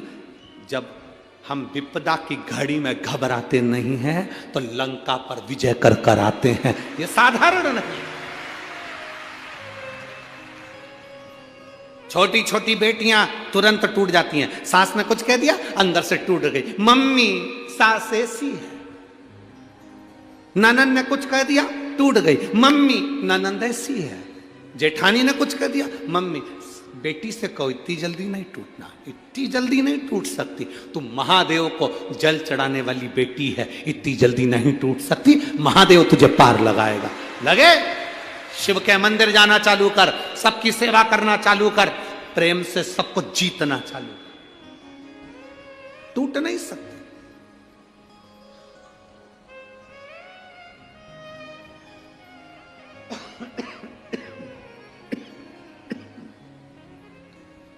अदालत में सबसे ज्यादा केस तलाक के चल रहे हैं, सबसे ज्यादा केस तलाक के।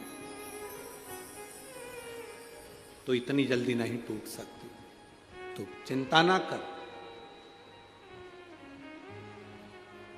अरे अगर भोले बाबा का सहारा न होता तो दुनिया में कोई हमारा न होता। कौन होता इस संसार सागर में? शिव के बिना कुछ भी नहीं हो सकता। शंकर के बिना सब सुना, शिव के बिना सब सुना।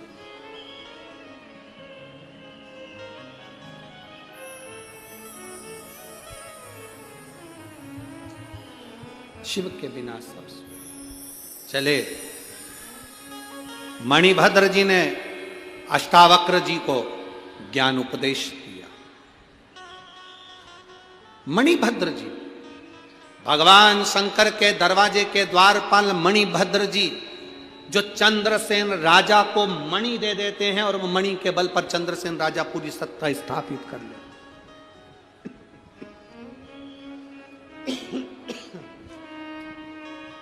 वो मणि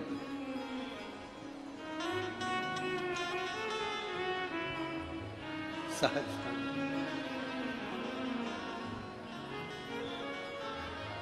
अब बाबा की कृपा देखिए, अष्टावक्र ने शिव जी का दर्शन किया। अष्टावक्र जी ने शंकर भगवान के शिवलिंग का पूजन करा, दर्शन करा।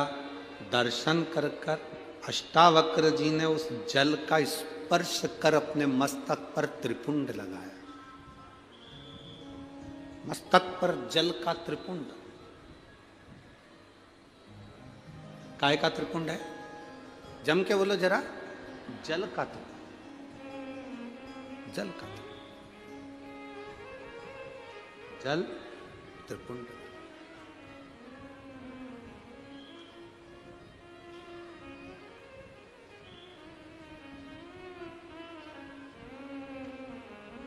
कई लोगों को तिलक लगाने में शर्म आती है, रुद्राक्ष पहनने में शर्म आती है। मेरी जीजियों, मेरे जलगांव के जीजाओं, मेरी बेटियों, मेरे बेटाओं, तुम चाहे कलेक्टर की पढ़ाई करो, चाहे सीए की पढ़ाई करो, चाहे इंजीनियर की करो, चाहे डॉक्टर की करो, कितनी भी फॉरवर्ड अंग्रेजी की पढ़ाई कर रहे हो, पर इतना जरूर याद रखना, अपने संस्कार मत छोड़ना। अपने संस्कार मत छोड़ना। तुम्हारी कलेक्टर की डिग्री केवल यहीं काम आएगी, जज की डिग्री यहीं काम आएगी, मंत्री संतरी कलंतरी जो तुम हो उसकी डिग्री यहीं काम आएगी, इंजीनियर डॉक्टर की डिग्री सब यहीं काम आएगी। ऊपर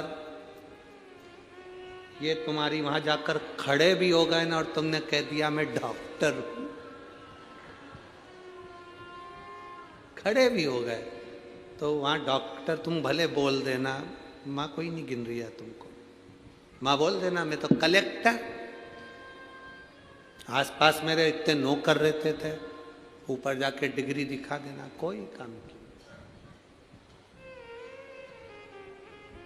दुकान में से कितनी चोरी हो रही है उसके लिए कैमरा लगाया जाता है। चौराहे पर कोई गड़बड़ी ना हो तो कैमरे लगाए जाते हैं। व्यापार में, घर पर, व्यवसाय में, शॉपिंग मॉल में सब दूर कैमरे लगे होते हैं। जरा विचार करो, फिर भी चोरी हो जाती है, फिर भी लोग गलत काम कर जाते हैं।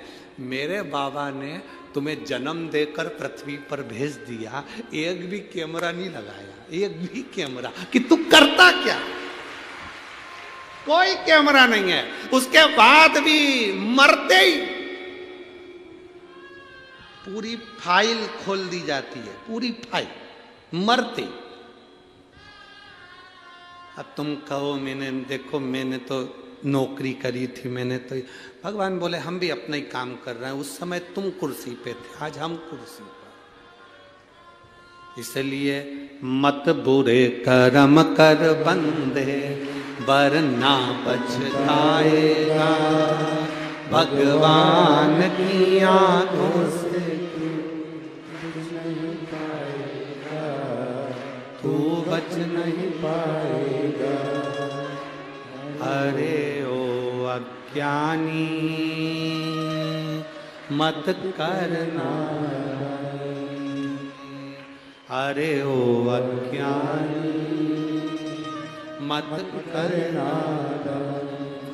तेरे कर्म का फल भी तू ही पाएगा, जैसा किया तूने तेरे आगे आएगा। मत बुरे कर्म कर बंदे, वरना पछताएगा, भगवान की आंखों से तू बच नहीं पाएगा, बच नहीं पाएगा। अपने कर्म का भोग अपने को भोगना, कोई दूसरा नहीं भोगेगा। झूठ किसने बोला? तुमने। छल किसने करा? तुमने। कपट किसने करा? तुमने। मेरा विश्वास कहता है यहां पर जितनी मेरी जीजियां बैठी हैं, एक बार भी अपने अपने पतियों से नहीं कहा होगा कि तुम चोरी करके धन लाके दो। कोई नारी, कोई पत्नी अपने पति से नहीं कहती कि तुम किसी को लूट कर मुझे लाकर धन दो, कोई मेरी पढ़ाई करवाना, कोई बच्चा नहीं कहता। झूठ तुमने करा, बेईमानी तुमने करी, छल तुमने करा, प्रपंच तुमने करा, कपट तुमने करा, इसलिए भोगना भी तुझे ही पड़ेगा। पत्नी को बिल्कुल नहीं भोगना, उसने एक बार भी नहीं किया कि तुम झूठ बोल के लाओ। बच्चों ने एक बार भी नहीं कहा कि तुम छल कपट कर कर लाओ। रिटर्न बड़ा बाबू, रिटर्न। बच्चों ने नहीं कहा कि तुम छल कपट कर कर लाओ, बच्चे नहीं बोले। तुमने अपनी मर्जी से करा तो भोग।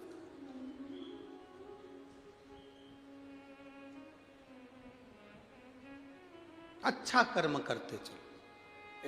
एक माँ ने लिखा अपने पत्र,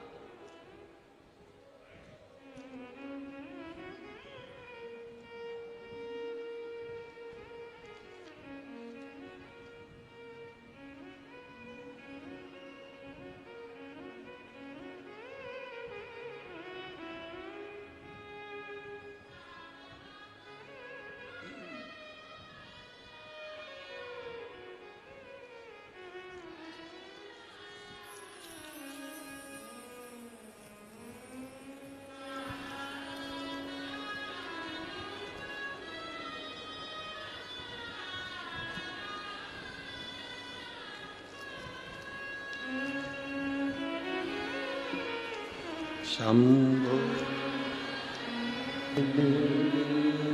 बड़ी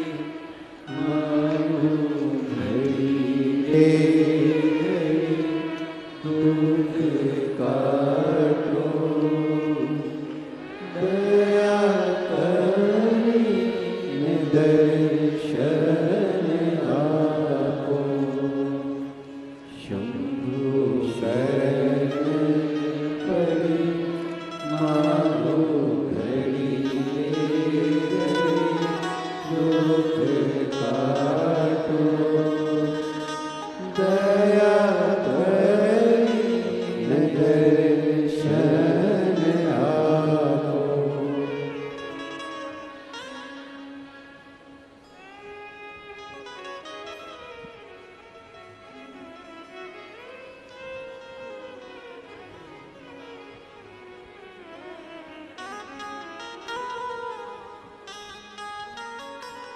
शारदा दिलीप पाटिल, मुकाम नीमगांव, तालुका यावल से। मेरा मोबाइल नंबर ये है, कहीं बैठी हो तो हाथ हिला सकती हैं। शारदा दिलीप पाटिल, 18 साल हो गए थे, संतान नहीं थी। डॉक्टरों के हिसाब से मैं कभी मां नहीं बन सकती थी। सारे बड़े बड़े हॉस्पिटलों में चेक करवाया, डॉक्टर के हिसाब से मेरे मां नहीं बन सकती थी, ये डॉक्टरों ने कहा था। शिव महापुराण की कथा सुनना प्रारंभ करी। मेरी देवरानी ने मुझसे कहा कि चलो जीजी भैया को साथ में रख लो और सफेद आंकड़े की जड़ लेकर आते हैं। सफेद आंकड़े की जड़ लाए, कमर में बांधी। मैंने बाबा से प्रार्थना करी, बाबा मैंने केवल सुना है कि पंडाल में जो कथा सुनते हैं उनका मुख झूठा कराना मतलब शिव को भोग लगाने के बराबर होता है। बाबा तू मेरी झोली भरना, जहां कथा होगी मैं भी ज्यादा नहीं बनेगा तो कुछ बिस्कुट के पैकेट तक बांट दूंगी, बस आप कृपा करना। आज मुझे वो मौका बाबा ने दिया। बाबा की कृपा से मेरे घर में पुत्र रत्न की प्राप्ति 18 साल के बाद हुई। गुरुदेव सबसे बड़ी बात तो यह है कि डॉक्टर के हिसाब से मैं मां नहीं बन सकती थी, क्योंकि मेरे को बीमारी थी जिसके अंतर्गत मुझे संतान नहीं हो सकती थी। इसके बाद भी बाबा ने मुझे दी है, ये शिव की कृपा। हम रोज आते हैं, रोज बाबा के इस भंडार में लुटा कर जाते हैं। जितना लुटा कर जाते हैं दूसरे दिन बाबा उतना दे देता है। ये शिव पुराण शंकर की ओघड़ की कथा, ओघड़ी। आप कर रहे हो उसका भजन, वो सुखाना शिव के सिवा कहीं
शिव की कथा कर रही है, ओघड़दानी का संवाद कर रहा है, शिव महापुराण की कथा कर रही है। गला बैठ रहो, भगवान शिव की कथा कर रही है।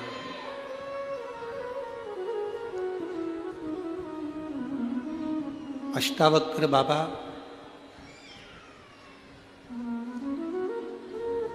मणिभद्र जी के कहने पर शिव जी का पूजन करें हैं, भगवान शंकर की भक्ति करें, शिव आराधना करें, शिव की पूजन करिए।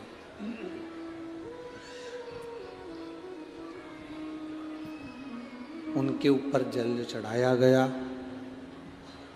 चढ़ाए गए जल से मस्तक पर स्पर्श कर त्रिपुंड लगाए।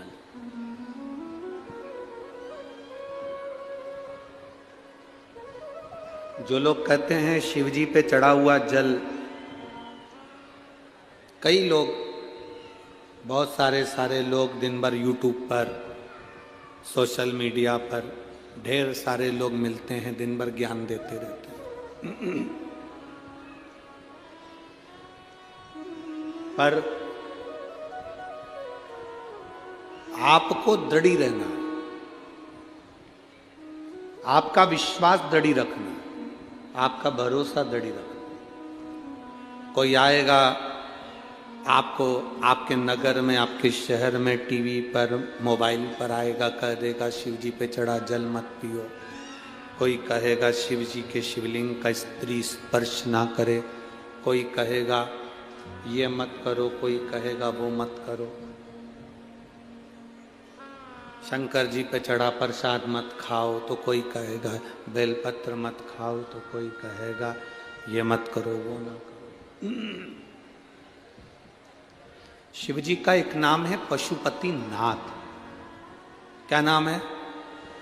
पशुपति नाथ। पशु को पूजन करना आती है क्या? जम के बोलो जरा। पक्षी को पूजन करना आती है? किसी जानवर को पूजन करना आती है?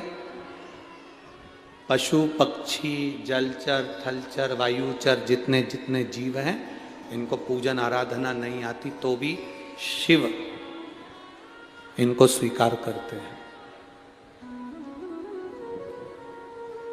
जब इन जीव को, इन जलचर, थलचर, वायुचर को जब पूजन अर्चना नहीं आती तो शिव स्वीकार करते हैं। कई लोग कहते हैं शंकर जी की पूजन में गलती हो जाती है तो शंकर जी रुष्ट हो जाते हैं। शिव महापुराण में ऐसी कोई बात कहीं नहीं लिखी कि शंकर जी को आप बेलपत्र नहीं चढ़ाओगे तो रुष्ट हो जाएंगे, एक दिन जल नहीं चढ़ाओगे तो रुष्ट हो जाएंगे, या धतूरा नहीं चढ़ाओगे तो रुष्ट हो जाएंगे। पूरी पुराण में, अगर वाणी पर भरोसा नहीं हो तो गीता प्रेस गोरखपुर की शिव पुराण बाजार से खरीद कर लेकर जाओ, उसको पढ़ो। कहीं नहीं लिखा कि पूजन गलत हो जाए तो शिव रुष्ट हो जाते हैं। आपकी पूजन अगर गलत भी हो गई तो जैसे बच्चा तोतरी भाषा में जो बोलता है माता पिता प्रसन्न होते हैं, वैसा मेरा महादेव भी प्रसन्न होता है। वैसा मेरा महादेव भी प्रसन्न होता है।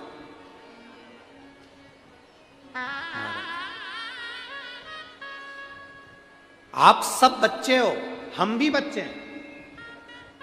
महादेव हमारा पिता है, हमारा दादा है, हमारा बाबा है। आप लोग जब अपन जाते हैं तो आवाज लगा तो बोल बम का नारा है। अपन ने क्या कहा? बाबा एक सहारा। बाबा मतलब हमारा घर का बड़ा बुजुर्ग, बयो, ये बड़ा।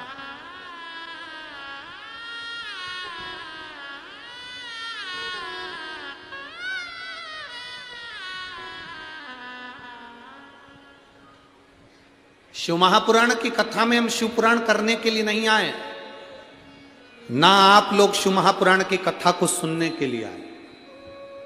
ये पुराण और आप, हम, ये सब शंकर भगवान से एक संबंध बनाने के लिए आए हैं। शिव हमारे हैं और हम शिव के, ये संबंध है।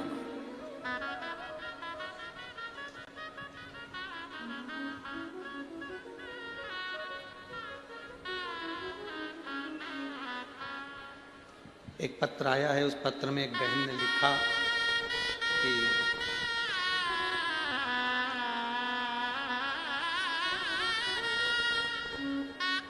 मेरा नाम प्राची बड़ गुजर है, मैं जलगांव की निवासी हूँ। मेरा मोबाइल नंबर ये है। आप ही हैं? हाथ हिलाओ एक बार। मेरा मोबाइल नंबर ये है। बाबा मैं क्या बखान करूं। मेरे पापा को 2 साल से मुंह में एक छाला था। वह छाला जीभ में था, उससे मेरे पापा को बहुत तकलीफ होती थी। अब मेरी मम्मी और मेरे पापा छाले को चेक कराने के लिए डॉक्टर के पास गए। जब छाले की जांच हुई, जांच बाहर गई, उस जांच में आया कि वो कैंसर का छाला। उस दिन मैं स्कूल गई थी, घर आने के बाद माँ रो रही थी, मैं डर गई, मैं भी उस दिन बहुत रोई। अगले दिन मम्मी पापा नासिक के मानवता कैंसर हॉस्पिटल में गए। 21 दिसंबर 2022 को पापा को एडमिट किया गया। 28 दिसंबर 2022 की कैंसर की ऑपरेशन की जांच है, ऑपरेशन करने के लिए कहा गया। डॉक्टर तब भी बोलते रहे कि इसको कैंसर है, और 28 दिसंबर को कैंसर का ऑपरेशन होना था। उसके पहले हम शिवजी पे चढ़ा हुआ जल अपने पिताजी को देने लगे, बेलपत्र उनको खाने को देने लगे। डॉक्टर के हिसाब से हम ये ऑपरेशन कर तो देंगे, पर ये ऑपरेशन करने के बाद वापिस ऑपरेशन के नौबत आ सकती है, क्योंकि कैंसर ज्यादा फैल चुका उस हिसाब से। पर शिव शिव है गुरुजी। आंखों में से आंसू निकल रहे थे। हमने कहा एक ऑपरेशन आप कर लो, मना नहीं, दूसरा ऑपरेशन तो मेरा बाबा ही संभालेगा, जो संभालेगा वो बाबा संभालेगा। डॉक्टर ने कहा था इनके रेडिएशन होना है और बहुत ज़्यादा संख्या में होना है, पर बाबा तो बाबा है। एक ऑपरेशन कराया, ऑपरेशन कराने के बाद दूसरी बात फिर जांच के लिए भेजा गया। तब जांच के अंदर आया कि इनके मुख में कैंसर है ही नहीं। शिव कृपा इसी पर आप ही हैं। एक बार जरा हाथ हिला दीजिए। बहुत आ जाओ, एक बेलपत्र ले जाओ, आ जाओ, आ जाओ। गुरुदेव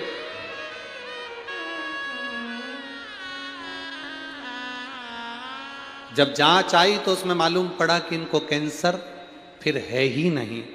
तब बाबा को मैंने रात को 10 बजे ही जल चढ़ाया और विनती करी। आज मेरे पापा बहुत अच्छे हैं। मेरे बाबा को मैं नमन करने के लिए आई हूँ। और खाली न जाता कोई दर से तुम्हारे, खाली न जाता कोई दर से तुम्हारे, मैं भी खड़ी हूँ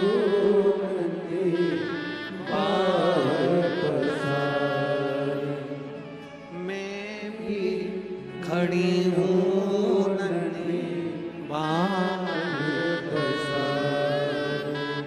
अपने हृदय लगा लो, लगा लो, गिरा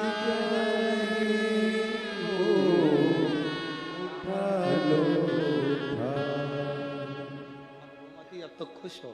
ठीक तो है तेरे पापा? ले, अब नहीं रोना, अब तो खुश होना। आ जाओ, आ जाओ, जल्दी आ, जल्दी आ।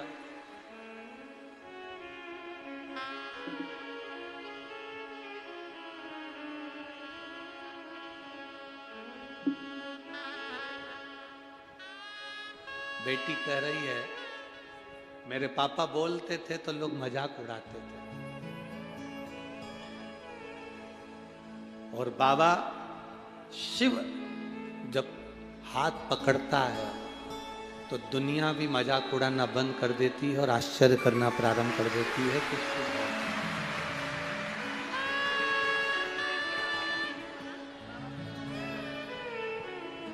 खाली ना जाता कोई, अरे दर से तुम्हारे, खाली ना जाता कोई दर से तुम्हारे, मैं भी खड़ा हूँ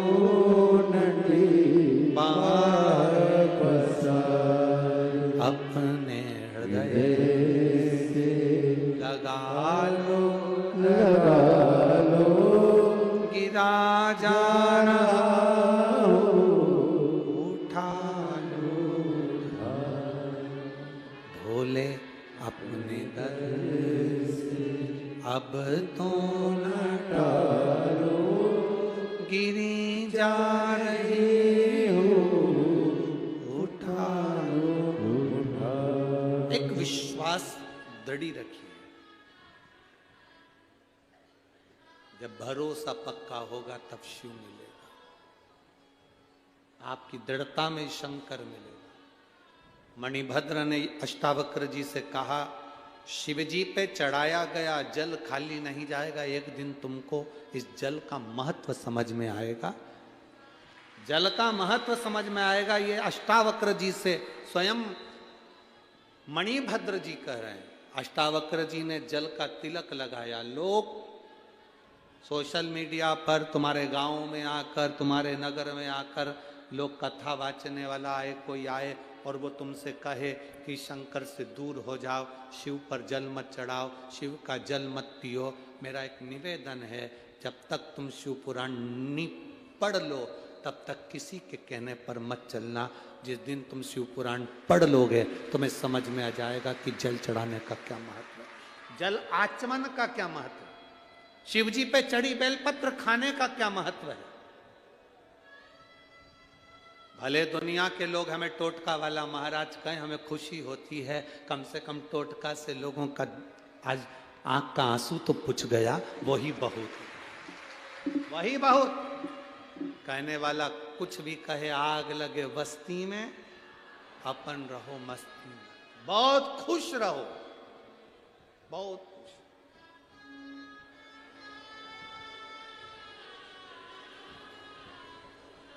आप जितना जितना सनातन धर्म को बचाने का प्रयास करेंगे, दुनिया के लोग आपके ऊपर घात करने का प्रयास करेंगे। अभी परसों के दिन करणी सेना के राष्ट्रीय अध्यक्ष सुखदेव सिंह, जिनको कई लोग कक्ष में प्रवेश कर कर गोलियों से भूंज कर चले गए,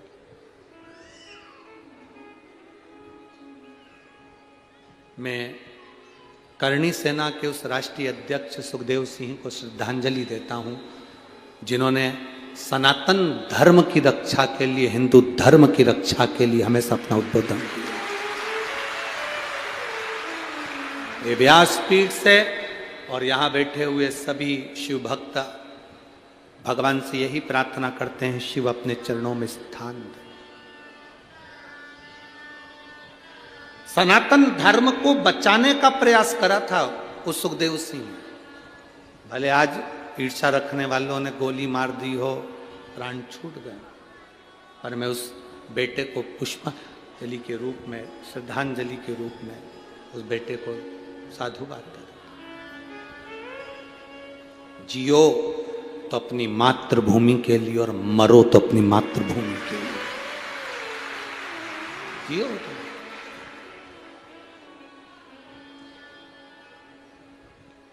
संपूर्ण राजपूतानाओं को, राजपूतों को यही कहूंगा, सुखदेव सिंह से सीखना। अपनी वाणी के बल पर हिंदू धर्म की रक्षा के लिए अग्रण्य रहा वो व्यक्ति, ये सीखना।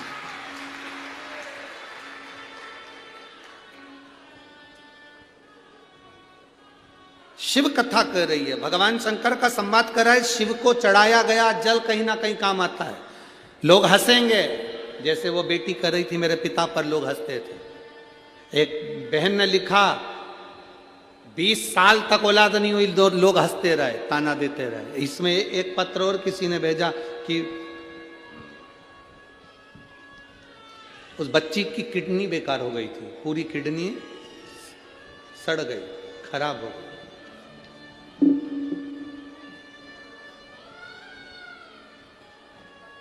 सुनीता ईश्वर चौधरी, पति का नाम है ईश्वर अर्जुन चौधरी। मेरी 2 बेटियां हैं गुरुदेव। बड़ी बेटी है वैष्णवी 7 साल की, छोटी बेटी है ईशा 3 साल की। पता है तानाजी मालूसरे नगर, जैनाबाद बगीचा, आसोदा रोड, जलगांव। मेरा मोबाइल नंबर ये है, कहीं बैठी हो तो हाथ हिला सकती है। गुरुदेव, मेरी छोटी बेटी ईशा की, जो कि उम्र 3 साल है, अक्टूबर 2023 को अचानक तबीयत खराब हो गई। उसका पूरा शरीर बेकार हो गया। डॉक्टर को दिखाया तो मालूम पड़ा कि किडनी बेकार हो गई है। एडमिट कराया, किडनी में इन्फेक्शन था, पेट में पानी भरना चालू हो गया, पूरे शरीर पर सूजन आ गई, किडनी पूरी तरह से फेल हो गई। डॉक्टर के हिसाब से ये बेटी का जीवन बेकार है। प्राइवेट हॉस्पिटल से सरकारी हॉस्पिटल में लेकर गए, जांच करना प्रारंभ करी, क्योंकि प्राइवेट हॉस्पिटल वालों ने हाथ ऊंचे कर दिए, क्योंकि इसका इलाज नहीं, किडनी पूरी तरह से फेल है। हार गए, आखिरी में आईसीयू में डाल दिया गया, वेंटिलेटर तक की नौबत आ गई। क्या करा जाए? डॉक्टर के हिसाब से डॉक्टर अपनी दवाइयां देते रहे, इलाज करते रहे। हमने अपने काका जी और काकी जी को सीहोर भेज दिया और रुद्राक्ष बुलवाया। उस रुद्राक्ष को हम पानी में गलाते, शिव जी को चढ़ाते और बेटी के शरीर में लगा देते। बाबा, डॉक्टर कह रहे थे जब तक इसके शरीर में जो पानी भरा है वो नहीं निकलेगा तब तक ये बेटी ठीक नहीं हो सकती। हमने जैसे ही उसके शरीर में रुद्राक्ष का जल लगाना प्रारंभ करा, उसकी यूरिन के रास्ते से उसका गंदा पानी निकलना प्रारंभ हो गया और बाबा की कृपा से, डॉक्टर के हिसाब से मेरी बेटी का किडनी काम करना प्रारंभ कर दिया और मेरी बेटी ठीक हो गई। मैं बाबा को यहां नमन करने के लिए आया। ये शिव तत्व है। ओ घड़ी, कोई कहे शिव जी पर जल चढ़ाया ना पियो, कोई कहे शंकर का चढ़ा हुआ जल का पान मत करो, कोई कहे बेलपत्री ना खाओ, बहुत सारे मिलेंगे 24 घंटे बैठ के तुम्हें यही ज्ञान देते रहेंगे। पर आपसे निवेदन है, अगर आपका विश्वास पक्का है, बाबा पर भरोसा करते हो, तो शिव महापुराण पर भरोसा कर कर आप बाबा का मनन चिंतन करते रहो, श्री शिवाय नमस्तुभ्यम बोलते रहो, बाबा संभाल, उसके भरोसे जियो।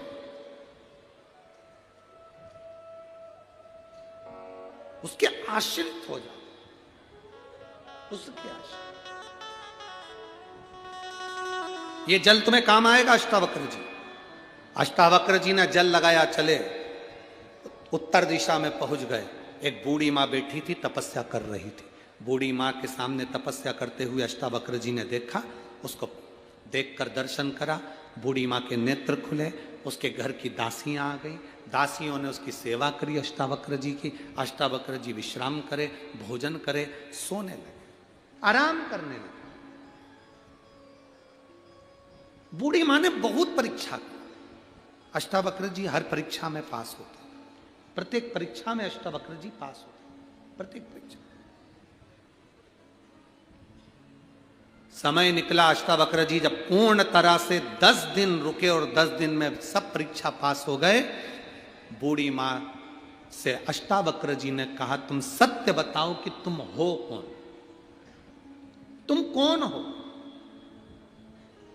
उस बूढ़ी में से एक स्त्री प्रकट हुई, बड़ी सुंदर। उसने कहा, मैं उत्तर दिशा हूं। कौन सी दिशा हूं? उत्तर दिशा। मैं उत्तर दिशा हूं। आप जब मेरे पास में आए, शिवजी पे चढ़े हुए जल को मस्तक पर त्रिपुंड लगाकर आ गए, इसलिए आपकी राहें मैंने सुलभ कर दी। नहीं तो अष्टावक्र जी, आप बदन्य ऋषि की पुत्री से कभी विवाह नहीं कर पाते, पर रास्ते को खोलने वाला महादेव था, जिसके जल ने तुम्हारा रास्ता खोल दिया। बहुत समस्या जिंदगी में आती है, बहुत तकलीफें आती है, बहुत कष्ट आते हैं, बहुत रोग आते हैं, बहुत बीमारी आती है, बहुत दुख आते हैं। कष्ट देने वाला कष्ट देने का काम करता है, दुख देने वाला दुख देने का काम करेगा। ये हमारे पुराने संबंधों के अनुसार हमें भोगना पड़ेगा। पर शंकर पर चढ़ाया गया जल आपकी जिंदगी की सार्थकता सिद्ध करे। जिंदगी की सार्थकता शिव पर चढ़ा हुआ जल सिद्ध कर देता।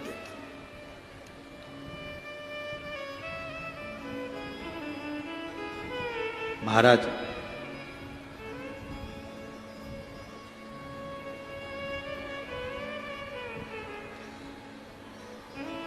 भक्ति का जो फल होता है वो कभी खाली नहीं जाता। भक्ति का फल कभी खाली नहीं जाएगा। आप यहां शिव महापुराण की कथा में आए हो तो आपने भक्ति का बीज बोया है, शिव भक्ति का बीज बोया है। हम तो जलगांव की इस पवित्र भूमि पर यह भक्ति का बीज लगाकर जा रहे हैं। अब संभालना आपको है। प्रत्येक शिव मंदिर में जाना आपको है। अपने घर के बच्चों को शंकर के मंदिर तक पहुंचाना आपका फर्ज है, आपका फर्ज है। सुबह, रात्रि को, दिन में, जब फुर्सत मिले, दुकान नहीं चले, व्यापार नहीं चले, तो दिल से अपनी गादी पर बैठकर उस महादेव को याद करना, कुबेर भंडारी को याद करना, कुबेरेश्वर महादेव को याद करना, मन से श्री शिवाय नमस्तुभ्यम कहना, दिल से कहना, सुनेगा।